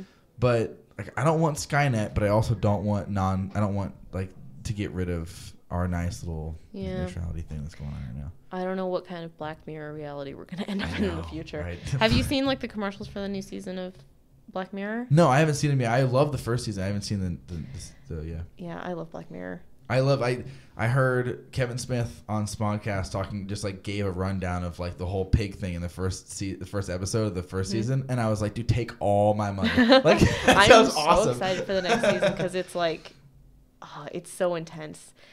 Every different one is just about like some like weird way that reality could go off in, and I love it. I'm excited and terrified. I wish I had more time to watch. I just started watching Big Mouth. Which so far is hilarious. We watched Atypical, which was great because Alicia, my girlfriend, and I and Dylan all work with special needs kids. So like autism is a huge part of our everyday life. So like Atypical was really cool to see like the whole autism thing brought into in a really realistic way. But I don't watch enough. I watch Rick and Morty, and I'm semi caught up on Walking Dead. I just finished watching Shameless, which is really funny. But like I don't do enough. Like that's what sucks, man, is right when TV gets amazing is when I get way too busy to watch it. Yeah. Like why not like 5 years ago when I was living with my parents doing nothing but going to the library and renting DVDs or watching shit on Netflix, and I like if you go to 5 years ago, I can still tell you every single thing that was happening in pop culture, every single TV show, every single movie, but now I'm so busy that I can't pay attention to the golden age. I hate that about life so much. It's the worst. Yeah. You lose, like, you have the most time when you're young. Yeah. And a lot of the time when you're young, you have no taste, or you're watching garbage. But like you're enjoying it. Of course, it doesn't matter. It doesn't matter. It's great. Yeah. People are so lucky that like if I was like 16 years old and we had like Daredevil and Punisher out as TV shows as opposed to like it's like Ben Affleck. It's the same way with like makeup and drawing. Really? This is two things with the internet. Like nowadays, if I just Google like how to draw a manga and just check out like Google Images, I'll get like tons of really amazing like step-by-step and like really good instructions. Whereas in ye olde days of the internet, there was nothing. Yeah. There was like the resources were so minimalistic. DeviantArt. Mm-hmm. Same thing with like makeup now. When you were like a teenage girl in high school and like the internet was not that big, you just kind of had to like go based on like magazines and stuff, and like you had no real idea how to apply makeup. But now it's like teenage girls have like nude palettes and like all these like intense like know-how of how to do makeup, whereas like I look back on pictures of like my high school and it's like you had no idea what you were doing. Yeah, it'd be like most of the girls that I was hanging out with when I was in middle school or high school just took the raccoon eyes route. I like that though. I miss that. I do too. or in early high school, like all the bumpets in the hair with the scene, with the whole scene thing, and they would just like make themselves look as dead as possible. Like, Yeah, I love that. I used to know this one girl who like she would rat her hair so it would just be poofy, and sometimes she would do it too much so she didn't have enough to like cover it, and it just looked like a massive mess. And it's like I look back and I see all of these like we had no idea what we were doing. But remember the girls that would like dye their hair so much they would burn it out, and they would look like Helena Bonham Carter and Sweeney Todd. It'd be like hay. Yeah. It's just a mound of death on their head. Like that happens so often. I feel like I've done that a couple times. Oh, I'm sure. Yeah, I mean, I feel like a lot of people probably have. Yeah, we all have our like early high school like bad pictures. And Every stuff. girl who was into Escape the Fate was jealous. It has done that absolutely. It's fun. It's so crazy to just look back at hilarious trends do you watch BoJack Horseman? I love BoJack Horseman. Do you? So much. Okay, have you seen? How did you react at all when they did the flashback to the 2000s? 2000s? Yes. And it was spot on. Yeah. It was like, crap, we're far enough away from that we can look in like retrospective. A and it was just like, oh my God. And they're playing like some auto-tune in the thing. 2000s. Yeah, it was amazing. Oh, and it was just like, crap, that was a long time ago now, and you can actually flash back to it. It's so funny. They had like the ringtones on their Razor phones and all that kind of stuff. It's so. BoJack Horseman is one of the greatest things that's ever happened. It's so good. Have you finished the first? I finished all of it. I'm completely caught up. It's like probably one of my favorite cartoons right now. It's beautiful. It's so beautiful. I originally hated it, and I feel like a lot of people went through this because the beginning's not that good. Like the first episode's kind of terrible. I didn't like the animation. I didn't like it in the first part, and then. Two YouTubers who I really respected were like, BoJack Horseman is awesome. Just get past the first like season or the first half of the first season, and then it's great. And so I was like, fine, I'll just like force myself through it, and it's like the best thing ever. I love BoJack Horseman, man. It's so, and Will Arnett's fantastic. Will Arnett is having the greatest comeback right now. It's so great. Like Arrested Development was brilliant, and we all acknowledge it's wonderful. But it's so great to see him like hit this resurgence where he's everywhere now. And BoJack Horseman is hilarious. And I think my favorite living comedian is Patton Oswalt, and he has so many appearances, and they're all uncredited. Like he just pops up as like this guest, or as this person, or he was the Navy SEAL in the first season. Oh my God! Like he just pops up as little things like that. Like the BoJack Horseman managed to be probably like the new season is funny, but it's way darker than it is funny. Oh, and it's got so many like intense undertones. It's intense, and I love. I can't. You completely forget that this is a horse person with a cat person. Like, the people are animals, and they have random like animal jokes where it's like a cat pulled over a mouse, and it's like stupid things like that. Or like the cow, like oh yeah, can I have like the cow who's the waitress at the diner, like BoJack like asks for steak and then apologizes, like little things like that. Oh yeah, see, like they've got so many of these like little animal puns, like jokes and stuff, and then it's also like here's all this stuff about like how you inherit your parents' traumas, and it's like, God damn it, BoJack, why? Oh my God, like Princess Caroline like on the phone playing with a little like dangly toy. It's so amazing. Or like the episode with the future flashback thing where it's like her great grandchild or something, and it's just like that episode hit really hard too. It's crazy. And the fly guy, the guy that was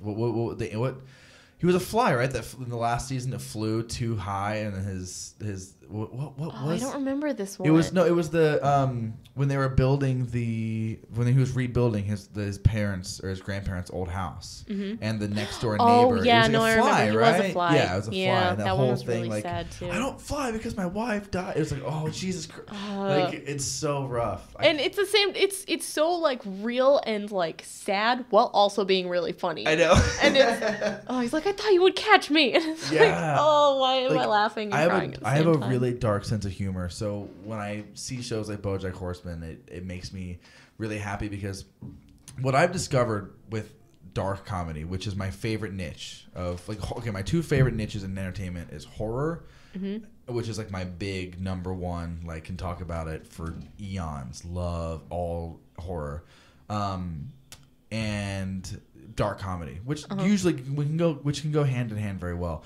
But the thing that I've noticed about dark comedy is that it manages to almost always, if done right, always intertwine meaningful, realistic kind of like hard. A lot of the time, it's stuff. really deep. Yeah, it's very deep. Like they'll make these awful, dark, twisted jokes, but it's almost as a way of coping.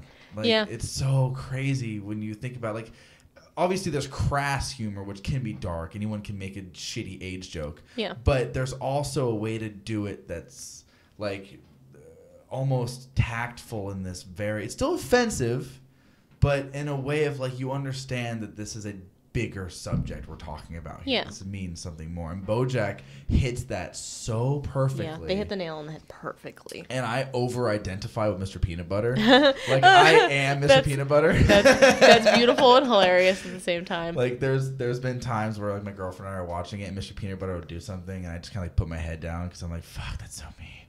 Like, that's kind of hilarious because it's like Mr. Peanut Butter, I feel like he doesn't realize how lucky he is. Yeah. And it's like, I feel like that's part of the whole show is that, like, but at the same time, he's going through some shit now. Yeah. Like, he's starting to go through some actual, like, he is now. stuff. I starting to identify with him like I'm not identifying with him anymore, especially when it comes to, like, picking and choosing his political stuff. Like, I don't agree with any of that stuff, but, like, his little things, like going way over the top to impress or to make Diane happy without realizing that that's not necessarily what she really wants. But he's so, like, it's for her. He's doing her a favor. He wants to make her happy, but he's not realizing he's totally missing that, like, maybe like that's not point, what she wants. yeah. Like, or that little things are just, like, constantly wanting to please and like like that. Like, I'm a dog, basically, is what I'm telling you. Yeah. you have the personality of a Labrador Retriever. Yeah, basically, yeah. That was like my profile picture for, like, 6 months. It was Mr. Peanut Butter when I first saw that show. It's such a good show. They do it so well, especially because, like, having Mr. Peanut Butter juxtaposed with BoJack Horseman, who's like, both of them are, like, wealthy, rich, successful, but BoJack Horseman he's dealing with, like, mental issues and, like, mental illnesses, so he's still not happy. Whereas, like, and especially, like, seeing him, like, why am I not happy when he's so happy? Yeah. It's so weird to think about, like, of all of the places that I thought season 3 would go, I'm really surprised and happy that they, like, let's talk about his mom. Let's talk about where he comes from. Because it humanizes her. Yeah, it does. After, like, all the other seasons, they, like, spend all this time showing you, like, this is part of the reason that he's so messed up, because his mom was, like, not. And that's what you thought was deep. You thought that was the deep part. Like, oh wow, he has a lot. He went through, like, he's got a whole, like, history behind him that makes him, like, all this problem. But then they just took it a step back and were like, well, this is why she's like that. And it's just like, oh crap, she went through some, like, it's amazing. It's so good though. It's so human. Yeah. For being horses. It's amazing. Yeah, it's a really good show. So we're hitting the 2 hour mark, which is about where I usually cut at about 2 hours. I'm really, really happy that I got to, like, hang out with you and talk to you. It doesn't feel like it's been 2 hours. Right? That's a good thing. It shouldn't ever feel like it's been, like, the amount of time that it's been. But your boy got to go to bed because I have a really early wake up call tomorrow morning. That is totally fair. Which sucks, but whatever. So yeah, thank you for coming downstairs. Yeah, totally. Yeah, it's been good. You're leaving, right? You're up and out of here. Yeah, going we're moving. New? We're moving to another part of the Phoenix area, which is nice. Which is cool because it's gonna be like an actual house and it's so much bigger. Good for you. Yeah, I'm That's excited. Awesome. I hate the dogs this are gonna have a backyard, dude. There's no space here, and it's. It's the worst. I hate living here. It's not a good apartment complex. It's not at all. I was debating writing, like, gym keys don't work and stuff, and I was debating writing a negative review, but my sister was like, it's a 1-star apartment complex. It's not gonna dent anything. It's not gonna matter. Good. So good for you. Good for you getting up and out here. I'm excited. I'll do the same thing extremely soon. I'm just working on a couple things, and we'll be up and out. I'm super stoked. But this is my first apartment, so it's like I could have done worse for my first place. I did worse. This is definitely better than my first apartment. My first apartment was trash. Yeah, but it's like a first car. Your first car or your first place should be garbage, so that you can figure out how to do it for yourself later on. Yeah, right? it's like everyone should have one of those, like, shit teenage jobs where you're like a cashier at Absolutely. something because you learn to appreciate your stuff. I worked for Spirit Halloween for 3 years. Yeah, that was my gig. Oh, Spirit's great though. It is great. I should. I mean, it's kind of it's tacky, but Spirit's a cool place to work. It really is. Yeah, Yeah, it's like a standard cashier job. It really, yeah. Fun though, fun. It's a great place to really like to figure shit out. Because it's only 3 months out of the year. Yeah, that's good. That's really good. I don't know. Anyway, thank you so much for coming over. I really appreciate it. Thank you for inviting me. Do you have anything like any big events or any like appearances or anything coming up soon that you want to talk about? Any big? Like, this will be up within a window of 2 weeks. Anything happening in the new year? Yeah, that's exactly New Year. Not particularly, other than probably trying to launch Patreon. What? Okay, really quickly. What is that? I keep seeing that pop up. Do you not hear about I hear about it. Patreon? So Patreon is just an independent platform for people to like pledge money to the creators that they and help support them in their art, and then in exchange for that, they get like special like private blog type things. So I can post my art on there, and then only people who are offering like $1, $2 a month to just like help support me can see it. Perfect. Yeah. Okay. So it's like a secret. It's like it's like a platform that you just have to pay for. Yeah, I have a songwriter friend who's like writing custom songs to everybody who pledges to him and things like that. So that's what I kind of thought it was. Yeah, a lot of YouTubers do Patreon. That's super cool. Individualized videos and things like that. It's great. That's awesome. I'm excited. So that's one of your big things coming out this year. Yeah, at some like 2018 is gonna. I can't believe I'm saying that. 2018 so crazy. is gonna be my Patreon year. That's awesome. I'm gonna try and make it work. We'll see Good how it luck goes. For that. Yeah, hopefully boats yeah. full of cash. Hopefully it goes, and I can just like save money. That's the main thing. Yeah. So fantastic. That's awesome. And then, how often do you post videos? I try to post videos once a week. It's usually more like every 10 days. Yeah. I take forever to edit. Whatever. And recording drawings takes like 6 hours a day. So yeah. A lot of work. 10 days a week. I'll give or take a few days. Yeah. I try to go for once a week. Yeah. So fantastic. Well, thank you so much. Yeah. Thank you everybody for listening. This was really, really fun. Yes. Thank you for tuning in. Thank you so much. So anyway, I got some more guests lined up I have some really, really cool people coming up for the rest of December. It's going to be really fun.